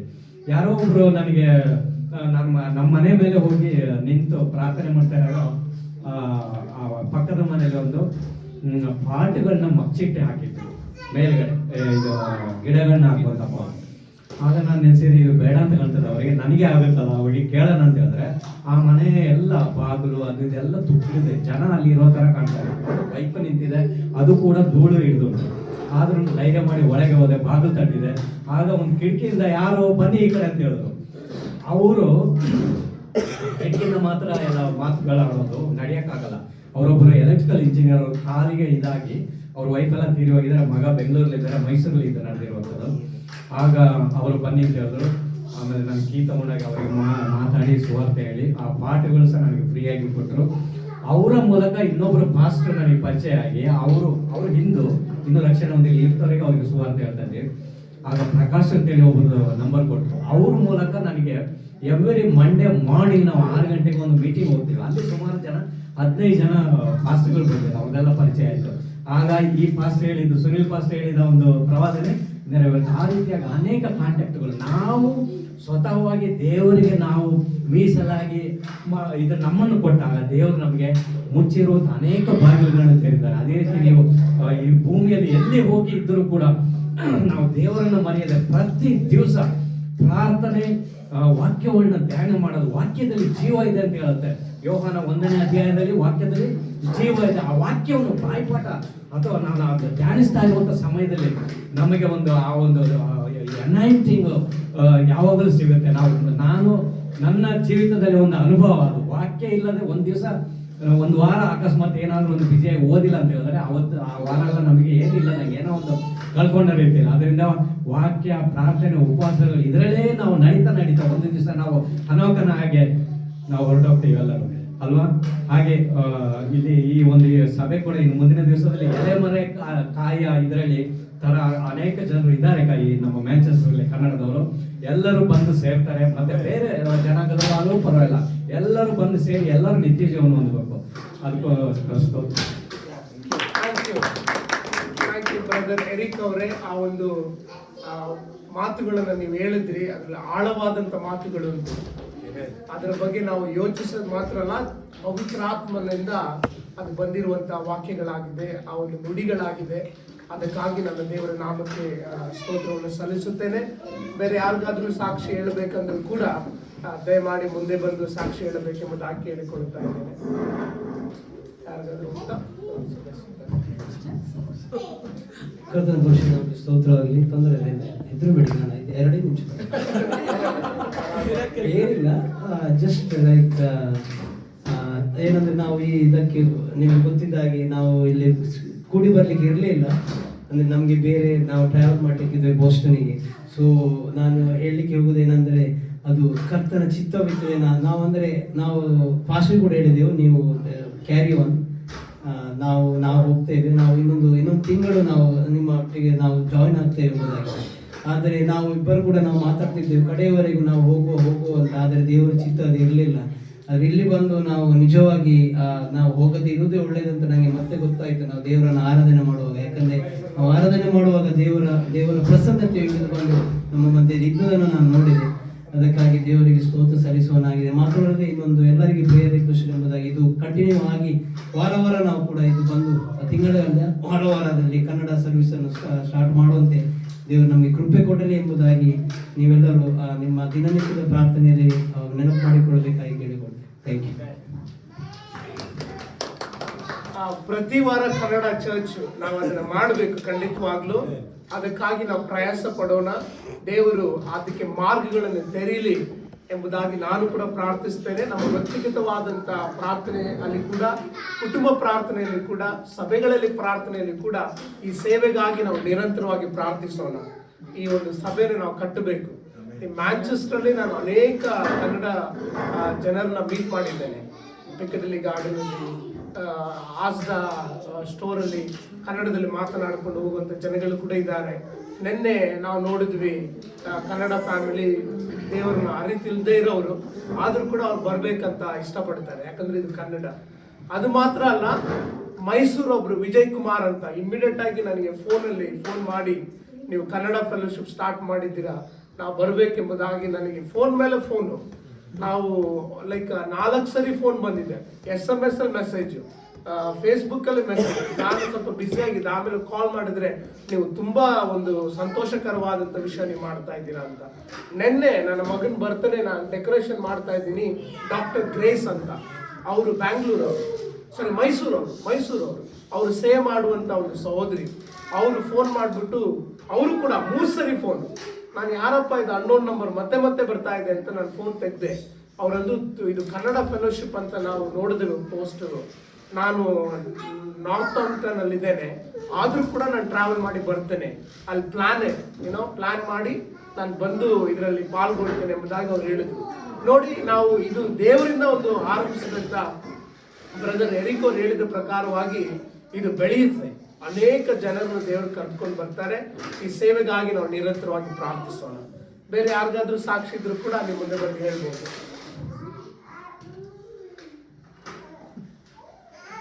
ನಾನು ಬಿಸಿಲ ನೋಡ್ತಾ ಇದ್ದೀನಿ. Okay, no problem. ನಾವು ಒಂದು ಸಣ್ಣ ಪ್ರಾರ್ಥನೆ ಮಾಡೋಣ. ಅದಾದ್ಮೇಲೆ ಪಾಸ್ಟರ್ ರವಿಕುಮಾರ್ ಅವರು ಬಂದು ದೇವರ ವಾಕ್ಯದಿಂದ ನಮ್ಮೊಟ್ಟಿಗೆ ದೇವರ ವಾಕ್ಯವನ್ನು ಹಂಚಿಕೊಳ್ತಾರೆ. ಪ್ರತ್ಯೇಕವಾಗಿ ನಾವು ನಮಗಾಗಿ ಪ್ರಾರ್ಥಿಸೋಣ. ಈ ಕನ್ನಡ ಫೆಲೋಶಿಪ್ಗಾಗಿ ಪ್ರಾರ್ಥಿಸೋಣ. ಅನೇಕ ಕರ್ನಾಟಕ ಜನರು, ಅವರು ಮಾತ್ರ ಅಲ್ಲ, ಎಲ್ಲ ಜನರು ಈ ಒಂದು ಸೇವೆಯ ಮುಖಾಂತರವಾಗಿ ಆಶೀರ್ವಾದ ಹೊಂದುವುದಾದರೆ ಅದಕ್ಕಾಗಿ ಕೂಡ ನಾವು ಪ್ರಾರ್ಥಿಸೋಣ. ಪ್ರಾರ್ಥನೆ ಮಾಡೋಣ. ಸರ್ವಶಕ್ತನಾದಂಥ ನಮ್ಮ ತಂದೆಯಾದಂಥ ದೇವರೇ, ಇಲ್ಲಿಯವರೆಗೂ ನೀವು ನಡೆಸಿಕೊಂಡು ಬಂದಂಥ ನಿನ್ನ ಕೃಪೆಗಾಗಿ ನಿಮಗೆ ಸ್ತೋತ್ರ ಸ್ವಾಮಿ. ಇವತ್ತಿನ ದಿನದಲ್ಲಿ ಕನ್ನಡ ಕ್ರಿಶ್ಚಿಯನ್ ಫೆಲೋಶಿಪ್, ಕನ್ನಡ ಕ್ರಿಸ್ತರು ಈ ಮ್ಯಾಂಚೆಸ್ಟರ್ ಪಟ್ಟಣದಲ್ಲಿ ಕೂಡಿ ಬರುವುದಕ್ಕಾಗಿ ಕೊಟ್ಟಂತ ಅವಕಾಶಕ್ಕಾಗಿ ನಿಮಗೆ ಸ್ತೋತ್ರ ಸ್ವಾಮಿ. ಸಾಕ್ಷಿಗಳನ್ನು ನಮ್ಮ ಮಧ್ಯದಲ್ಲಿ ಹಂಚಿಕೊಂಡಂತ ಬ್ರದರ್ ಎರಿಕ್ಗಾಗಿನೂ ಮತ್ತು ಬ್ರದರ್ ಸುದರ್ಶನ್ಗಾಗಿ ಕೂಡ ನಾವು ಪ್ರಾರ್ಥಿಸ್ತಾ ಇದ್ದೇವೆ. ಅಪ್ಪ, ನಮ್ಮೆಲ್ಲರ ಜೀವಿತವೇ ಒಂದು ಸಾಕ್ಷಿ ಆಗಿದೆ. ಅದಕ್ಕಾಗಿ ನಿಮಗೆ ಸ್ತೋತ್ರ. ಪ್ರತ್ಯೇಕವಾಗಿ ಒಂದು ಕನ್ನಡ ಸಭೆಯನ್ನು ಕಟ್ಟುವುದಕ್ಕಾಗಿನೂ, ದೇವರ ಕನ್ನಡದಲ್ಲಿ ಪ್ರಾರ್ಥನೆ ಮಾಡುವುದಕ್ಕಾಗಿನೂ, ಕನ್ನಡದಲ್ಲಿ ಹಾಡುಗಳನ್ನು ಹೇಳುವುದಕ್ಕಾಗಿನೂ, ನಿನ್ನನ್ನು ಆರಾಧಿಸುವುದಕ್ಕಾಗಿನೂ, ನಿಮ್ಮ ವಾಕ್ಯವನ್ನು ಕೇಳುವುದಕ್ಕಾಗಿನೂ, ನಿಮ್ಮ ವಾಕ್ಯಗಳನ್ನು ಓದುವುದಕ್ಕಾಗಿನೂ ನಮ್ಮೆಲ್ಲರನ್ನು ಅಪ್ಪ ನೀನು ಎಬ್ಬಿಸಬೇಕೆಂಬುದಾಗಿ ಪ್ರಾರ್ಥಿಸ್ತಾ ಇದ್ದೇನೆ. ಅನೇಕ ಜನರನ್ನು ನೀನು ಕರೆದುಕೊಂಡು ಬಾ ದೇವರೇ. ಈ ಯುನೈಟೆಡ್ ಕಿಂಗ್ಡಮ್ ಎಲ್ಲ ಕಡೆಯಿಂದ ದೇವರೇ ಬಂದು ಇಲ್ಲಿ ಸೇವೆಯನ್ನು ಕಟ್ಟುವುದಕ್ಕಾಗಿಯೂ, ನಿಮ್ಮ ರಾಜ್ಯವನ್ನು ಇಳಿಸುವುದಕ್ಕಾಗಿಯೂ, ನಿಮ್ಮ ಆತ್ಮದ ಶಕ್ತಿಯನ್ನು ಹೊಂದಿಕೊಳ್ಳುವುದಕ್ಕಾಗಿಯೂ ಅಪ್ಪ, ನಿಮ್ಮ ಪ್ರವಾದನೆಗಳನ್ನು ದೇವರೇ ಹೇಳುವವರನ್ನಾಗಿ ನಮ್ಮನ್ನು ಮಾರ್ಪಡಿಸು, ಪ್ರವಾದನೆಗಳನ್ನು ಹೊಂದಿಕೊಳ್ಳುವವರಾಗಿ ನಮ್ಮನ್ನು ಮಾರ್ಪಡಿಸು, ಆತ್ಮದಲ್ಲಿ ನಡೆಯುವರಾಗಿ ನಮ್ಮನ್ನು ಮಾರ್ಪಡಿಸು, ಆತ್ಮದಲ್ಲಿ ಜೀವಿಸುವರಾಗಿ ನಮ್ಮನ್ನು ಮಾರ್ಪಡಿಸು ಎಂಬುದಾಗಿ ನಾನು ಪ್ರಾರ್ಥಿಸ್ತಾ ಇದ್ದೇನೆ. ಅಪ್ಪ, ಇವತ್ತಿನ ದಿನದಲ್ಲಿ ನಿಮ್ಮ ಸಾನ್ನಿಧ್ಯವು ನಮ್ಮನ್ನು ಆವರಿಸಿಕೊಂಡಿರುವುದಕ್ಕಾಗಿ ನಿಮಗೆ ಸ್ತೋತ್ರ ಸ್ವಾಮಿ. ನಿಮ್ಮ ವಾಕ್ಯಗಳನ್ನು ಕೇಳುವುದಕ್ಕಾಗಿ ನಾವು ಹೋಗುತ್ತಾ ಇದ್ದೇವೆ. ನಮ್ಮ ಮಧ್ಯದಲ್ಲಿ ನಿಮ್ಮ ದಾಸನನ್ನು ಕರೆದುಕೊಂಡು ಬಂದಿದ್ದೀರಾ, ಅದಕ್ಕಾಗಿ ನಿಮಗೆ ಸ್ತೋತ್ರ ಸ್ವಾಮಿ. ನಿಮ್ಮ ವಾಕ್ಯಗಳ ಮುಖಾಂತರವಾಗಿ ನೀವು ನಮ್ಮೊಟ್ಟಿಗೆ ಮಾತನಾಡಬೇಕೆಂಬುದಾಗಿ ನಾನು ಪ್ರಾರ್ಥಿಸ್ತಾ ಇದ್ದೇನೆ. ನಮ್ಮನ್ನು ಆಶೀರ್ವದಿಸು, ಬಲಪಡಿಸು, ನಿಮ್ಮ ಕೃಪೆಯನ್ನು ತುಂಬಿಸು. ನನ್ನ ಪ್ರಾರ್ಥನೆಯನ್ನು ಕೇಳಿದಕ್ಕಾಗಿ ಸ್ತೋತ್ರ. ಯೇಸು ಕ್ರಿಸ್ತನ ಅತಿ ಮಧುರ ನಾಮದಲ್ಲಿ ಈ ಪ್ರಾರ್ಥನೆಯನ್ನು ಬೇಡಿ ಹೊಂದಿಕೊಳ್ಳುತ್ತಾ ಇದ್ದೇವೆ ನಮ್ಮ ಸ್ವರ್ಗೀಯ ತಂದೆ, ಆಮೆನ್.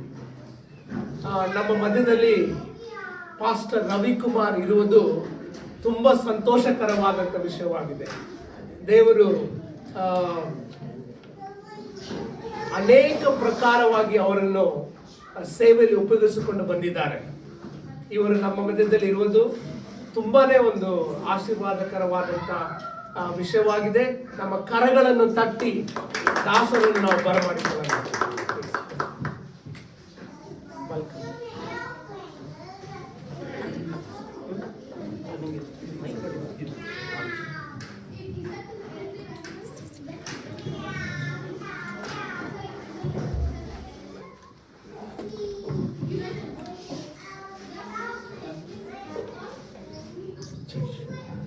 ಹಲ್ಲೆಲೂಯಾ.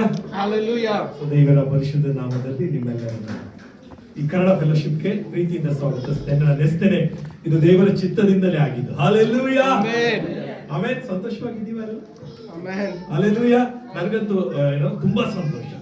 ಪಾಸ್ಟರ್ ಹೇಳ್ತಾ ಇದ್ರು, ಈ ಕನ್ನಡ ಫೆಲೋಶಿಪ್ ಅವ್ರು ಹೇಳ್ದಂಗೆ ಬೆಳೆಯುತ್ತೆ. ಮತ್ತೆ ನನ್ನ ಆಸೆಗೆ ಇಷ್ಟೇ, ಪ್ರತಿ ವಾರ ಮಾಡ್ಬೇಕಂತ. ಆಮೇಲೆ ಪ್ರತಿ ವಾರ ಬರ್ತಾರೆ, ದೇವ್ರು ಕಳಿಸ್ತಾರೆ. ದೇವ್ರಿಗೆ ಸ್ತೋತ್ರ. ಹಲ್ಲೆಲೂಯಾ. ಹಲ್ಲೆಲೂಯಾ. ನಾನು ನೆನೆಸ್ತಾ ಇದೆ, ಯಾಕಂದ್ರೆ ಇವತ್ತು ಫಸ್ಟ್ ಕನ್ನಡ ಫೆಲೋಶಿಪ್ ಪಾಸ್ಟರ್ ಹೇಳ್ತಾ ಇದ್ರು, ಅವ್ರನ್ನ ಮೀಟ್ ಮಾಡಿದ್ದೆ ಡಿಫ್ರೆಂಟ್. ನಾನು ಮತ್ತೆ ನನ್ನ ಹೆಂಡತಿ ಅಕ್ಟೋಬರ್ ತಮಿಳ್ ಫೆಲೋಶಿಪ್ ಬಂದು ಅಟೆಂಡ್ ಮಾಡಿದ್ವಿ, ಜಸ್ಟ್ ಅಟೆಂಡ್ ಮಾಡಿದ್ವಿ. ಆಮೇಲೆ ಅವರು ಪರಿಚಯ ಮಾಡ್ತಿದ್ರು, ಜೇಕಬ್ ಪಾಸ್ಟರ್, ಇವರು ಪಾಸ್ಟರ್ ಸೊಲೊಮನ್ ಜಾನ್ ಅಂತ ಮೀಟ್ ಮಾಡಿ. ಸೊ ಮೀಟ್ ಮಾಡಿದ್ವಿ. ಆಮೇಲೆ ಅವ್ರದ್ದು ನಂದು ಸ್ನೇಹ ಸ್ಟಾರ್ಟ್ ಆಯಿತು. ಆಮೇಲೆ ಫೋನ್ ಮಾಡಿ ಮಾತಾಡಕ್ಕೆ ಪ್ರಾರಂಭ ಮಾಡಿ. ಆಮೇಲೆ ಅವ್ರು ಹೇಳಿದ್ರು, ಅವ್ರ ಆಸೆ ವ್ಯಕ್ತಪಡಿಸಿದ್ರು, ನಾನು ಹೀಗೆ ಕನ್ನಡ ಫೆಲೋಶಿಪ್ ಅಂತ ಮಾಡಬೇಕಂತ ಪೇಜ್ ಕ್ರಿಯೇಟ್ ಮಾಡಿದ್ದೆ. ಆಮೇಲೆ ನಾನು ಫೇಸ್ಬುಕ್ ಹೋಗಿ ಆ ಪೇಜೆಲ್ಲ ನೋಡಿದೆ, ಖುಷಿ ಆಯಿತು. ದೇವರಿಗೆ ಸ್ತೋತ್ರ ಹೇಳಿ ಆಮೇಲೆ ಅಂದ್ಕೊಂಡೆ, ದೇವರೇ ಸಾಧ್ಯವಾದ್ರೆ ನಿನ್ ಚಿತ್ತ ಇದ್ರೆ ನಾವು ಈಗ ಮಾಡ್ಬೋದು ಅಂತ. ಆಮೇಲೆ ಅವ್ರ ಹತ್ರ ಮಾತಾಡೋ ಒಂದು ಮಾತು ಹೇಳಿದ್ವಿ, ನಾವು ಕನ್ನಡ ಫೆಲೋಶಿಪ್ ಅಂತ ಸ್ಟಾರ್ಟ್ ಮಾಡೋದು. ಅವರು ಅದೇ ಹೇಳಿದ್ರು, ಹೌದು ದೇವರು ಇಷ್ಟಪಟ್ಟಿದ್ದಾರೆ, ನನಗೆ ಆಸೆ ಇದೆ, ಇದನ್ನ ಪ್ರಾರಂಭ ಮಾಡೋಣ ಅಂತ. ದೇವ್ರಿಗೆ ಸ್ತೋತ್ರ. ಇವತ್ತು ಅದು ನೆರವೇರಿದೆ. ಹಲ್ಲೆಲೂಯಾ. ನಾನು ನೆನೆಸ್ತಾ ಇದೆ, ಇವತ್ತು ಮೊದಲನೇ ದಿನದಲ್ಲಿ ಏನ್ ವಿಷಯ ಮಾತಾಡ್ಲಪ್ಪ ದೇವರೇ ಇಲ್ಲ. ನನಗೆ ಅನ್ಸಿದ್ದು, ಪ್ರಿಯರೇ, ಅನೇಕ ಸಂದರ್ಭಗಳಲ್ಲಿ ನಾವೆಲ್ಲರೂ ದೇವ್ರ ಮಕ್ಕಳು ಅಲ್ಲ, ನಾವು ಪ್ರಾರ್ಥನೆ ಮಾಡ್ತೇವೆ, ವಾಕ್ಯ ಓದ್ತೇವೆ, ಮತ್ತೆ ದೇವರು ಹೇಳಿದಂತೆ ನಡೀತೇವೆ. ಆದ್ರೂ ನನ್ನ ನಿಮ್ಮ ಜೀವಿತದಲ್ಲಿ ಕೆಲವು ಸಂದರ್ಭಗಳಲ್ಲಿ ಏನಾಗ್ತದೆ ಅಂದ್ರೆ, ನಾವು ನೆನೆಸದೆ ಇರುವಂತಹ ಕಾರ್ಯಗಳು ಸಂಭವಿಸ್ತವೆ. ನೀವು ನೆನೆಸಿರೋದೇ ಇಲ್ಲ. ದೇವರೇ, ನಾನು ಪ್ರಾರ್ಥನೆ ಮಾಡಿದೆ, ನನ್ನ ಜೀವನ ಚೆನ್ನಾಗಿತ್ತು, ನಾನು ಎಲ್ಲವನ್ನ ಮಾಡ್ತಾ ಇದ್ದೆ, ಈಗ ನನಗೇನಾಯ್ತು, ಯಾಕೆ ನನ್ನ ಜೀವಿತದಲ್ಲಿ ಇಂತಹ ಘಟನೆ ಜರುಗಿದೆ? ಇವತ್ತು ಅದೇ ನನ್ನ ಮುಖ್ಯ ವಿಷಯ. ನಮಗೆ ಹೊಂದಿಕೊಳ್ಳದ ಅಥವಾ ಕಷ್ಟ, ಸಮಸ್ಯೆ, ದುಃಖ, ಕಣ್ಣೀರನ್ನು ಉಂಟು ಮಾಡುವಂತಹ ಸನ್ನಿವೇಶಗಳು ಜರುಗುವಾಗ ದೇವರ ಮಕ್ಕಳಾಗಿ ನಾವೇನ್ ಮಾಡ್ತೇವೆ? ಆಮೇಲೆ ನಾವೇನ್ ಮಾಡ್ತೇವೆ ಅನ್ನುವಂಥದ್ದರ ಕುರಿತು ನಾವು ಧ್ಯಾನ ಮಾಡೋಣ. ನಾವು ರೂತಳ ಪುಸ್ತಕವನ್ನ ದಯಮಾಡಿ ನಾವು ಓದೋಣ. ರೂತಳ ಪುಸ್ತಕ 1ನೇ ಅಧ್ಯಾಯ. ರೂತಳ ಪುಸ್ತಕ 1ನೇ ಅಧ್ಯಾಯ. ಈ ವಾಕ್ಯವನ್ನ ನಾವು 1ನೇ ಅಧ್ಯಾಯವನ್ನ ನಾನು ಪೂರ್ತಿ ಓದ್ತೇನೆ, ಅಲ್ಲಲ್ಲಿ ನಿಮ್ ಜೊತೆ ನಾನು ಹಂಚ್ಕೊಳ್ತೇನೆ. ಈ ವಾಕ್ಯವನ್ನ ಪ್ರಾರಂಭಿಸಕ್ಕಿಂತ ಇಂದಿನ ಒಂದು ಅಧ್ಯಾಯವನ್ನ ನೀವು ಓದಿದ್ರೆ ನ್ಯಾಯಸ್ಥಾಪಕರ ಕೊನೆಯ ವಚನ ಹೀಗೆ ಹೇಳ್ತದೆ. ನೀವೇನಾದ್ರೂ ಅದನ್ನ ಓದುವಾಗ ಕೊನೆಯ ವಚನದಲ್ಲಿ ನಾವು ನೋಡ್ತೇವೆ 24 ಮತ್ತೆ 25ನೇ ವಚನ. ಅನಂತರ ಇಸ್ರಾಯೇಲ್ಯರು ತಮ್ಮ ತಮ್ಮ ಕುಲಗೋತ್ರಗಳಿಗೆ ಸ್ವಾಸ್ಥ್ಯವಾಗಿ ಸಿಕ್ಕಿದ ಪ್ರದೇಶಗಳಿಗೆ ಹಿಂದಿರುಗಿ ಹೋದರು. ಆ ಕಾಲದಲ್ಲಿ ಇಸ್ರಾಯೇಲರೊಳಗೆ ಅರಸನಿರಲಿಲ್ಲ, ಪ್ರತಿಯೊಬ್ಬನು ತನ್ನ ಮನಸ್ಸಿಗೆ ಬಂದಂತೆ ನಡೆಯುತ್ತಿದ್ದನು. ಏನಂದ್ರೆ ಈ ಕೊನೆಯ ನ್ಯಾಯಸ್ಥಾಪಕರ ಕೊನೆಯ ಒಂದು ವಚನ, ಪ್ರತಿಯೊಬ್ಬರು ತಮ್ಮ ಮನಸ್ಸಿಗೆ ಬಂದಂತೆ ನಡೆದುಕೊಳ್ಳುತ್ತಿದ್ದರು. ಸೊ ಈ ದಿನ ಪ್ರಿಯರೇ, ನಿಮ್ಮ ಜೀವಿತದಲ್ಲಿ ಅಹಿತಕರವಾದದ್ದು ಅಥವಾ ನಾವು ನೆನೆಸದ ಕಾರ್ಯಗಳು ಜರುಗುವಾಗ ನಾವು ದೇವರ ಮಕ್ಕಳಾಗಿ ಏನ್ ಮಾಡ್ತೇವೆ ಎನ್ನುವಂಥದ್ದರ ಕುರಿತು ನಾವು ಧ್ಯಾನ ಮಾಡೋಣ. ಒಂದು ಕ್ಷಣ ನಾವು ಪ್ರಾರ್ಥಿಸೋಣ ದೇವರ ಸನ್ನಿಧಾನದಲ್ಲಿ. ಪ್ರೀತಿಯಲ್ಲಿ ಅಪಾರ ಐಶ್ವರ್ಯವುಳ್ಳವನೇ, ಅಪ್ಪ ಈ ದಿನಕ್ಕಾಗಿ ಸ್ತೋತ್ರ, ನಿನ್ನ ವಾಕ್ಯಗಳಿಗಾಗಿ ಸ್ತೋತ್ರ. ತಂದೆಯಾದ ದೇವರೇ, ನೀನು ನಮಗೆ ಈ ದಿನ ಸಿದ್ಧಗೊಳಿಸಿರುವಂತಹ ವಾಕ್ಯಗಳನ್ನ ನಮಗೆ ಎಲ್ಲರಿಗೂ ದಯಪಾಲಿಸಬೇಕೆಂಬುದಾಗಿ ನಾವು ಪ್ರಾರ್ಥಿಸ್ತಾ ಇದ್ದೇವೆ. ನಿನ್ನ ವಾಕ್ಯಕ್ಕೆ ನಾವು ವಿಧೇಯರಾಗಿ ನಡೆಯುವಂತೆ ಅಪ್ಪ, ನಿನ್ನ ವಾಕ್ಯದಲ್ಲಿ ಇರುವಂತ ಒಳಾರ್ಥಗಳನ್ನ ಗೂಢಾರ್ಥಗಳನ್ನ ಅರ್ಥ ಮಾಡಿಕೊಳ್ಳುವಂತೆ ನೀನು ಕೃಪೆ ಮಾಡು. ಈ ದಿನದಲ್ಲಿ ನಮ್ಮೆಲ್ಲರನ್ನ ನೀನು ಹೀಗೆ ಒಟ್ಟಾಗಿ ಸೇರಿಸಿದ್ದಕ್ಕಾಗಿ ಸ್ತೋತ್ರ. ಎಲ್ಲಾ ಸ್ತುತಿ ಘನತೆ ಮಾನ ಮಹಿಮೆ ನೀನೊಬ್ಬನಿಗೆ ಸಲ್ಲಿಸ್ತೇವೆಪ್ಪ. ನನ್ನನ್ನು ಮೊದಲುಗೊಂಡು ನಮ್ಮೆಲ್ಲರ ಸಂಗಡ ನೀನು ಮಾತನಾಡು ಕರ್ತನೆ. ಈ ವಾಕ್ಯ ನನಗೆ ಮೊದಲು ಸ್ವಾಮಿ, ನಂತರ ಕೇಳುವಂತ ಎಲ್ಲರಿಗೂ ಕರ್ತನೆ ಈ ವಾಕ್ಯವಾಗಿದೆ, ಅದಕ್ಕಾಗಿ ಸ್ತೋತ್ರ. ಈ ವಾಕ್ಯವನ್ನು ಕೇಳುವವರು ಮಾತ್ರವಾಗಿರದೆ ಅವುಗಳನ್ನು ನಮ್ಮ ಜೀವಿತದಲ್ಲಿ ಅಳವಡಿಸಿಕೊಂಡು ನಡೆಯುವಂತೆ ನೀನು ಕೃಪೆ ಮಾಡಿ ನಡೆಸು. ನಿನ್ನ ಒಳ್ಳೆಯ ಆಲೋಚನೆಗಳಿಗಾಗಿ ನಾವು ಸ್ತೋತ್ರ ಸಲ್ಲಿಸ್ತೇವೆ. ಯೇಸು ಕ್ರಿಸ್ತನ ಒಂದೇ ಹೆಸರಿನಲ್ಲಿ ಪ್ರಾರ್ಥಿಸಿ ಬೇಡಿದ್ದೇವೆ ನಮ್ಮ ತಂದೆಯೇ, ಆಮೆನ್. ಓಕೆ, ಇಲ್ಲಿ ರೂತಳ ಪುಸ್ತಕವನ್ನು ನೀವು ನೋಡಿದ್ರೆ ಮೊದಲನೇ ಅಧ್ಯಾಯ, ಒಂದು ಸುಂದರವಾದ ಕುಟುಂಬ ಇದೆ. ಯಾರು? ಗಂಡ, ಹೆಂಡತಿ, ಇಬ್ರು ಮಕ್ಕಳು, ಸುಂದರವಾದ ಕುಟುಂಬ. ಆತನ ಹೆಸರು ಏನಂತ ದೇವರ ವಾಕ್ಯದಲ್ಲಿ ಮೊದಲನೇ ವಚನದಲ್ಲಿ, ನ್ಯಾಯಸ್ಥಾಪಕರು ಆಳುತ್ತಿದ್ದಾಗ ದೇಶದಲ್ಲಿ ಬರ ಬಂದಿದ್ದರಿಂದ ಯಹೂದ ಪ್ರಾಂತ್ಯದ ಬೆತ್ಲೆಹೇಮಿನೊಬ್ಬನು ತನ್ನ ಹೆಂಡತಿ, ಇಬ್ಬರು ಕುಮಾರರು ಇವರ ಸಹಿತವಾಗಿ ಮೋವಾಬ್ ದೇಶದಲ್ಲಿ ವಾಸ ಮಾಡಬೇಕೆಂದು ಹೊರಟು ಹೋದನು. ಆ ಮನುಷ್ಯನಿಗೆ ಎಲಿಮಲೇಕನೆಂದು, ಅವನ ಹೆಂಡತಿಗೆ ನವಮಿ ಮತ್ತು ಇಬ್ಬರು ಮಕ್ಕಳಿಗೆ ಮೆಹಲೋನ್ ಮತ್ತೆ ಕಿಲಿಯೋನ್ ಎಂಬುದಾಗಿ ಹೆಸರು. ಪ್ರಿಯರೇ, ಈ ಕುಟುಂಬವನ್ನ ನಾವು ನೋಡಿದ್ರೆ ಸುಂದರವಾಗಿದೆ ಅಲ್ಲ? ಹೌದಾ?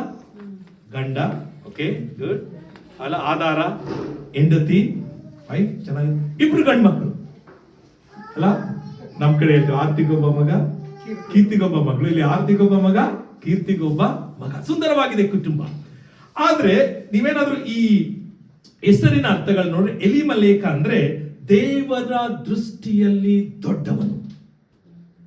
ಅಂದ್ರೆ ದೇವರ ದೃಷ್ಟಿಯಲ್ಲಿ ಈ ವ್ಯಕ್ತಿ ಉನ್ನತ ಸ್ಥಾನವನ್ನ ಅಥವಾ ದೇವರ ದೃಷ್ಟಿಯಲ್ಲಿ ಉನ್ನತವಾದವನು ಅನ್ನುವಂತ ಅರ್ಥ.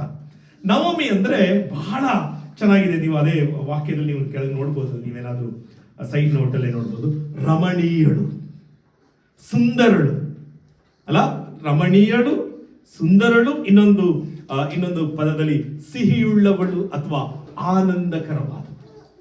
ಇಬ್ರು ಮಕ್ಕಳು ಏನು? ಮೆಹಲೋನ್ ಅಂದ್ರೆ ಅರ್ಥ ದುರ್ಬಲತೆ ಅಥವಾ ರೋಗಗ್ರಸ್ತ ಅಂತ. ಕಿಲಿಯೋನ್ ಅಂದ್ರೆ ನಾಶ ಅಥವಾ ಮರಣ, ಆ ಹೆಸರಿನ ಅರ್ಥ. ಆದ್ರೆ ಇದೆಲ್ಲವನ್ನ ನೋಡುವಾಗ ನಾನು ನೆನೆಸ್ತೇನೆ, ಈ ಕುಟುಂಬ ಸುಂದರವಾಗಿದೆ. ಆದ್ರೆ ದೇವರ ವಾಕ್ಯದಲ್ಲಿ ನೋಡ್ತೇವೆ, ಎಲ್ಲಿ ಬರಗಾಲ ಬಂದಿದೆ? ಬೆತ್ಲೆಹೇಮಿನಲ್ಲಿ. ಪ್ರಿಯರೇ, ನೀವು ಆ ಬೆತ್ಲೆಹೇಮ್ ಅನ್ನುವಂತ ಹೆಸರಿನ ಅರ್ಥ ನೋಡಿದ್ರೆ ಏನ್ ಗೊತ್ತಾ? ರೊಟ್ಟಿಯ ಮನೆ.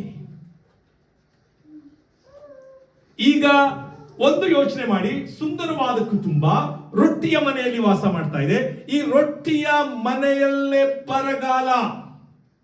ನಾವು ಅನ್ಕೊಳ್ತೇವೆ, ಏನಪ್ಪ ನಾನು ದೇವರ ಮಗನಾಗಿದ್ದೇನೆ, ಮಗಳಾಗಿದ್ದೇನೆ, ಒಳ್ಳೆಯ ಕುಟುಂಬ, ಪ್ರಾರ್ಥಿಸ್ತೇವೆ, ಉಪವಾಸ ಪ್ರಾರ್ಥನೆ ಮಾಡ್ತೇವೆ, ದೇವರ ವಾಕ್ಯವನ್ನು ಕೇಳ್ತೇವೆ, ನಮಗೂ ಏನು ಬರುವುದಿಲ್ಲವಾ? ಬರುತ್ತೆ. ಏನಂತೆ? ಇಲ್ಲಿಯೂ ಬರಗಾಲ, ರೊಟ್ಟಿಯ ಮನೆಯಲ್ಲಿ. ಆದ್ರೆ ಪ್ರಿಯರೇ, ಈ ಕುಟುಂಬ ಯಾವಾಗ ಆ ಒಂದು ಕ್ಷಾಮವನ್ನ, ಬರಗಾಲವನ್ನ ಎದುರು ನೋಡಿತೋ, ಈ ಕುಟುಂಬ ಒಂದು ತೀರ್ಮಾನ ಮಾಡ್ತು. ಏನಂತೆ? ಆ ವಾಕ್ಯದಲ್ಲಿ ಓದೋಣ. ದೇವರ 2ನೇ ವಚನದ 2ನೇ ಭಾಗ. ಯಹೂದ ದೇಶಕ್ಕೆ ಸೇರಿದ ಎಫ್ರಾತದಲ್ಲಿರುವ ಬೆತ್ಲೆಹೇಮಿನವರಾದ ಇವರು ಬಂದು ಎಲ್ಗೋಗ್ತಿದ್ದಾರೆ? ಮೋವಾಬ್ ದೇಶಕ್ಕೆ. ನೀವೇನಾದ್ರೂ ಸತ್ಯವೇದವನ್ನು ಓದಿದ್ರೆ, ಮೋವಾಬ್ ದೇಶ ಅಥವಾ ಮೋವಾಬ್ಯರು ಯಾರಂದ್ರೆ, ತನ್ನ ತಂದೆಗೆ ವಿರೋಧವಾಗಿ ಪಾಪ ಮಾಡಿ ಜನಿಸಿದ ಒಂದು ಜನಾಂಗ, ಲೋಟನ ಒಂದು ಸಂತತಿ. ಪ್ರಿಯರೇ, ನಾವು ಸತ್ಯವೇದದಲ್ಲಿ ನೋಡ್ತೇವೆ, ಮೋವಾಬ್ಯರು ಶಾಪಗ್ರಸ್ತರು. ಇವರು ಇಸ್ರಾಯೇಲ್ಯರಿಗೆ ವಿರೋಧಿಗಳು, ವೈರಿಗಳು. ಇನ್ನೊಂದು ಭಾಷೆಯಲ್ಲಿ ನಾವು ಆಲೋಚನೆ ಮಾಡಿದ್ರೆ ಈ ಒಂದು ಮೋವಾಬ್ ದೇಶ ಶಾಪಗ್ರಸ್ತ ಸ್ಥಳ. ಏನಂದ್ರೆ ಶಾಪಗ್ರಸ್ತ ಅಂದ ತಕ್ಷಣ ನಮ್ಗೆ ಗೊತ್ತಾಗ್ತದೆ ಅಲ್ಲಿ ಯಾವುದು ಒಳ್ಳೆಯದು ಜರುಗದೆ ಇರುವಂತ ಸ್ಥಳ. ತನ್ನ ಮಕ್ಕಳೇ ತಂದೆಗೆ ವಿರೋಧವಾಗಿ ದುಷ್ಟ ಕಾರ್ಯದಿಂದ, ಅದು ತಪ್ಪು ಕಾರ್ಯದಿಂದ ಜನಿಸಿದ ಜನಾಂಗ. ನಾವು ನೋಡ್ತಾ ಬರ್ತೇವೆ. ನೀವೇನಾದ್ರೂ ವಾಕ್ಯವನ್ನು ನೋಡಿದ್ರೆ ಇಸ್ರಾಯೇಲರಿಗೆ ನೀವು ಮುಂದೆ ಹೋಗುವಾಗ ಮೋವಾಬ್ ಏನ್ ಮಾಡ್ತಾರೆ ಅಂದ್ರೆ ಇಸ್ರಾಯೇಲರನ್ನ ಶಪಿಸುವುದಕ್ಕೋಸ್ಕರವಾಗಿ ಒಬ್ಬ ವ್ಯಕ್ತಿಯನ್ನು ಕರೆದುಕೊಂಡು ಬರ್ತಾರೆ. ಇಸ್ರಾಯೇಲರಿಗೆ ಇವರು ಮೋವಾಬ್ಯರು ವಿರೋಧವಾಗಿ ನಿಲ್ತಾರೆ. ದೇವರಿಗೂ ಇವರಿಗೂ ಯಾವುದೇ ಸಂಬಂಧ ಇಲ್ಲದ ದೇವರ ಮಕ್ಕಳು ಬೇರೆ, ಇವರು ಬೇರೆ. ಈಗ ಈ ಕುಟುಂಬ ಮಾಡಿದ ಇನ್ನೊಂದು ತೀರ್ಮಾನ, ಮೊದಲನೇ ತೀರ್ಮಾನ ಏನಂದ್ರೆ ದೇವರ ಮನೆ ಬೇಡ, ದೇವರ ರೊಟ್ಟಿಯ ಮನೆ ಬೇಡ. ಆಮೇಲೆ ಎರಡನೇ ತೀರ್ಮಾನ, ನಾವು ಈಗ ಎಲ್ಲಿ ವಾಸ ಮಾಡೋಣ? ಮೋವಾಬ್ ದೇಶ, ಶಾಪಗ್ರಸ್ತ ಸ್ಥಳ. ಯಾವಾಗ ಈ ತೀರ್ಮಾನವನ್ನು ಈ ಕುಟುಂಬ ಮಾಡಿತು, ಏನಾಯ್ತು ನೋಡ್ರಿ. ದೇವರ ವಾಕ್ಯದಲ್ಲಿ ನೋಡುವಾಗ ಇಲ್ಲಿ ಮೂರನೇ ವಚನ, ಬೆತ್ಲೆಹೇಮಿನವರಾದ ಇವರು ಬಂದು ಮೋವಾಬ್ ದೇಶದಲ್ಲಿ ಪ್ರವಾಸವಾಗಿದ್ದಾಗ ನವೋಮಿಯ ಗಂಡನಾದ ಎಲಿಮಲೇಕನು ಸತ್ತನು. ಆಕೆಯು 2 ಮಕ್ಕಳೊಡನೆ ಉಳಿದಳು. ಈ ಮಕ್ಕಳು ಓರ್ಫಾ, ರೂತ್ ಎಂಬ ಹೆಸರುಳ್ಳ 2 ಮೋವಾಬ್ ಸ್ತ್ರೀಯರನ್ನ ಮದುವೆ ಮಾಡಿಕೊಂಡು ಸುಮಾರು 10 ವರ್ಷ ಅಲ್ಲಿದ್ದ ಮೇಲೆ 2 ತೀರಿ ಹೋದರು. ಹೀಗೆ ಆ ಸ್ತ್ರೀಯು ಗಂಡನನ್ನು 2 ಮಕ್ಕಳನ್ನು ಕಳೆದುಕೊಂಡು ಒಬ್ಬಳೇ ಉಳಿದಳು. ನಾವು ಹೇಳ್ತೇವಲ್ಲ, ಗಂಡ ನಮ್ಮ ಕುಟುಂಬಕ್ಕೆ ಆಧಾರ. ನೋಡಿ, ಯಾವಾಗ ಈ ಕುಟುಂಬ ತಪ್ಪು ತೀರ್ಮಾನ ಮಾಡಿದೆ, ಆಧಾರವೇ ಗಂಡ ತೀರೋದ. ಸರಿಯಪ್ಪ, ಗಂಡ ಹೋದ್ರು ಪರವಾಗಿಲ್ಲ, 2 ಗಂಡು ಮಕ್ಕಳಿದ್ದಾರೆ, ನಾನು ನೋಡ್ಕೊಳ್ತಾರೆ ಅಲ್ಲ. ಆದ್ರೆ 10 ವರ್ಷವಾದ ಮೇಲೆ 2 ಗಂಡು ಮಕ್ಕಳು. ಆದ್ರೆ ಈ 2 ಗಂಡು ಮಕ್ಕಳ ವಿಷಯದಲ್ಲಿ ಈ ವಾಕ್ಯದಲ್ಲಿ ನೋಡುವಾಗ ನವಮಿಯು ಮತ್ತೆ ತನ್ನ ಗಂಡನು ತಪ್ಪು ಮಾಡಿದ್ದಾರೆ. ಏನು? ಮೋವಾಬ್ ಸ್ತ್ರೀಯರನ್ನ ಮದುವೆ ಮಾಡಿಕೊಟ್ಟಿದ್ದಾರೆ. 2 ಹೆಸರು ಓರ್ಫಳು ಮತ್ತೆ ರೂಥಳು. ಓರ್ಫಾ ಅಂದ್ರೆ ಅರ್ಥ ಹಿಂತಿರುಗುವವಳು. ಸೊ ನಾನು ಅದನ್ನ ಯೋಚನೆ ಮಾಡ್ತಾ ಇದ್ದೆ ಓದುವಾಗ. ಓರ್ಫಾ ಅಂದ್ರೆ ಸಿಕ್ಕ ಅವಕಾಶವನ್ನ ಸದುಪಯೋಗ ಪಡಿಸಿಕೊಳ್ಳುವಂತ. ಅವಕಾಶ ಸಿಕ್ಕಿದ್ರೆ ಉಪಯೋಗ ಪಡಿಸಿಕೊಳ್ಳೋದು. ಓಕೆ. ಆಮೇಲೆ ರೂಥಳು ಅಂದ್ರೆ ಅರ್ಥ ಫ್ರೆಂಡ್, ಸ್ನೇಹಿತೆ, ಸ್ನೇಹ ಅಥವಾ ಜೊತೆಗಾರ್ತಿ ಅಥವಾ ಸ್ನೇಹಿತೆ, ಸ್ನೇಹ ಎಂಬುದಾಗಿ, ಫ್ರೆಂಡ್ ಅಂತ ಅರ್ಥ ರೂಥಳು ಎಂಬುದಾಗಿದೆ. ಸೊ ಈಗ ಯಾವಾಗ ಈ ಕುಟುಂಬ ಗಂಡನನ್ನ ಕಳ್ಕೊಂಡು 2 ಮಕ್ಕಳನ್ನ ಕಳ್ಕೊಂಡು, ಈಗ ಆಕೆಗೆ ಅರ್ಥ ಆಗ್ತದೆ. ದೇವರ ವಾಕ್ಯದಲ್ಲಿ ನೋಡ್ತೇವೆ 6ನೇ ವಚನದಲ್ಲಿ, ಯೆಹೋವನು ತನ್ನ ಜನರನ್ನ ಕಟಾಕ್ಷಿಸಿ ಅವರಿಗೆ ಆಹಾರವನ್ನ ಅನುಗ್ರಹಿಸಿದ್ದಾನೆ ಎಂಬ ವರ್ತಮಾನವನ್ನು ಕೇಳಿದ ನವಮಿಯು ಸೊಸೆಯರೊಡನೆ ಹೊರಟನು. ಪ್ರಿಯರೇ, ಒಂದು ಕ್ಷಣ ನಾವಿಲ್ಲಿ ನಿಲ್ಲಿಸಿ ಆಲೋಚನೆ ಮಾಡುವುದಾದ್ರೆ, ನಮ್ಮ ಜೀವಿತದಲ್ಲಿ ಏನೇ ಸಂಭವಿಸಿದ್ರು ನೆನ್ಪಿಟ್ಕೊಳ್ರಿ, ದೇವರು ತನ್ನ ಮಕ್ಕಳನ್ನ ಕಟಾಕ್ಷಿಸುತ್ತಾನೆ. ಹಲ್ಲೆಲೂಯಾ. ನಿಮ್ಮ ಜೀವಿತದಲ್ಲಿ ನೀವು ಯಾವ ಕಷ್ಟಗಳನ್ನ ಅನುಭವಿಸ್ತಿದ್ದೀರೋ, ನಿಮ್ಮ ಹೃದಯದ ಒಳಗೆ ಯಾವ ನೋವುಗಳಿದೆಯೋ, ನಿಮ್ಮ ಸುತ್ತಲಿನ ಪರಿಸ್ಥಿತಿ ಏನಿದೆಯೋ, ಅದು ದೇವರಿಗೆ ಮುಖ್ಯವಲ್ಲ. ದೇವರು ತನ್ನ ಜನರನ್ನ ಕಟಾಕ್ಷಿಸ್ತಾನೆ. ಹಲ್ಲೆಲೂಯಾ. ಅಲ್ಲ, ಅದರಿಂದ ದೇವರು ತನ್ನ ಮಕ್ಕಳನ್ನು ಯಾವತ್ತೂ ಕೈ ಬಿಡುವ ವ್ಯಕ್ತಿಯಲ್ಲ. ಆತನು ತನ್ನ ಮಕ್ಕಳಿಗೆ ಅವಶ್ಯಕವಾಗಿರುವುದನ್ನ ಅನುಗ್ರಹಿಸ್ತಾನೆ. ಆಮೇಲೆ ನನಗಿನ್ನ ನೆನಪಿದೆ, ನಾನು ಬೈಬಲ್ ಕಾಲೇಜ್ ಓದ್ತಾ ಇದ್ದೆ ಯಾವಾಗ 2000 ಕಲ್ಕತ್ತಾ ಬೈಬಲ್ ಸೆಮಿನರಿ. ನಾನು ಅನ್ಕೊಳ್ತಾ ಇದ್ದೆ, ದೇವ್ರೆ ನನಗೊಂದು ಕಾರ್ ಬೇಕಪ್ಪ ಅಂತ ಆಗ್ಲೇ ಪ್ರಾರ್ಥನೆ ಮಾಡಿದ್ದೆ. 2000 ನಾನೇ ಕನ್ಸು, ಓಕೆ ನಾನು ಈ ತರ ಕಾರ್ ಓಡಿಸ್ತಾ ಇದ್ದೀನಿ. ಪ್ರಿಯ, ನೀವು ನಂಬ್ತೀರಾ, 2018ವರೆಗೂ ನನ್ನ ಕಾರೇ ಸಿಕ್ಲಿಲ್ಲ. ನಾನು ಪ್ರೇಯರ್ ಮಾಡಿದ್ದೆ ಯಾವಾಗ 2000. ಆದ್ರೆ ದೇವರ ಅನುಗ್ರಹ ಎಷ್ಟು ವರ್ಷಗಳು ಅಂತ, ಸುಮಾರು ವರ್ಷ ಗೊತ್ತು ದೇವರಿಗೆ ಯಾವಾಗ ಏನು ಅವಶ್ಯಕತೆ ಇದೆ. ಆಮೇಲೆ ತನ್ನ ಜನರನ್ನ ಕಟಾಕ್ಷಿಸ್ತಾನೆ. ನಾನು ಅನ್ಕೊಳ್ತೀನಿ, ಯಾಕಪ್ಪ ದೇವರಿಗೆ ಈಗ ಕೊಟ್ಟೆ? ದೇವ್ರಿಗೆ ಈಗ ಅವಶ್ಯಕತೆ ಇದೆ. ನಾನೇನಾದ್ರೂ ಫಸ್ಟೇ ದೇವರ ಹತ್ರ ಕೇಳಿ ಅದು ಪ್ರಯತ್ನಿಸಿದ್ರೆ ನಾನು ಸಹ ಇದೇ ತಪ್ಪು ತೀರ್ಮಾನವನ್ನ ಮಾಡ್ತಿದ್ದೇನೆ, ತಪ್ಪು ಆಯ್ಕೆ ಮಾಡ್ತಿದ್ದೇನೆ. ದೇವರು ತನ್ನ ಸಮಯದಲ್ಲಿ ತನ್ನ ಜನರಿಗೆ ಅವಶ್ಯಕವಿರುವುದನ್ನ ಕೊಟ್ಟೆ ಕೊಡ್ತಾರೆ. ಆಮೇಲೆ ಈಗ ನಮ್ಮ ಕನ್ನಡ ಫೆಲೋಶಿಪ್ಗೆ ಇದು ಅವಶ್ಯಕ, ದೇವರು ಸ್ಥಾಪಿಸಿದ್ದಾನೆ. ಆಮೇಲೆ ಹಲ್ಲೆಲೂಯಾ. ನಮ್ಮ ಈ ಫೆಲೋಶಿಪ್ ಅನ್ನ ದೇವರು ಖಂಡಿತವಾಗಿ ಕಟಾಕ್ಷಿಸುತ್ತಾನೆ. ಹಲ್ಲೆಲೂಯಾ. ತನ್ನ ಕಟಾಕ್ಷದಿಂದ ನಮ್ಮನ್ನ ನೋಡ್ತಾನೆ. ಈಗ ಈ ಕುಟುಂಬ ತೀರ್ಮಾನ ಮಾಡಿ ಓಕೆ ಹೋಗೋಣ, ಇಬ್ರು ಬರ್ತಿದ್ದಾರೆ. ಈಗ ಪಾಪ 4 ಜನ ಇದ್ರು, ಹೌದಾ? ಗಂಡ, ಹೆಂಡತಿ, ಇಬ್ರು ಮಕ್ಕಳು. ಈಗ ಎಷ್ಟು ಜನ ಇದ್ದಾರೆ? ಹೆಂಡತಿ ನವಮಿ ಮಾತ್ರ, ಇಬ್ರು ಸೊಸೆಯರು ಓರ್ಫಳು ಮತ್ತು ರೂಥಳು. ಬರುವಾಗ ಈಕೆ ಯೋಚನೆ ಮಾಡಿದ್ಲು ನವಮಿ, ನೋಡಮ್ಮ ಇಬ್ರು ಹೇಳ್ತಿದ್ದಾರೆ ಸೊಸೆಯಂದ್ರಿಗೆ,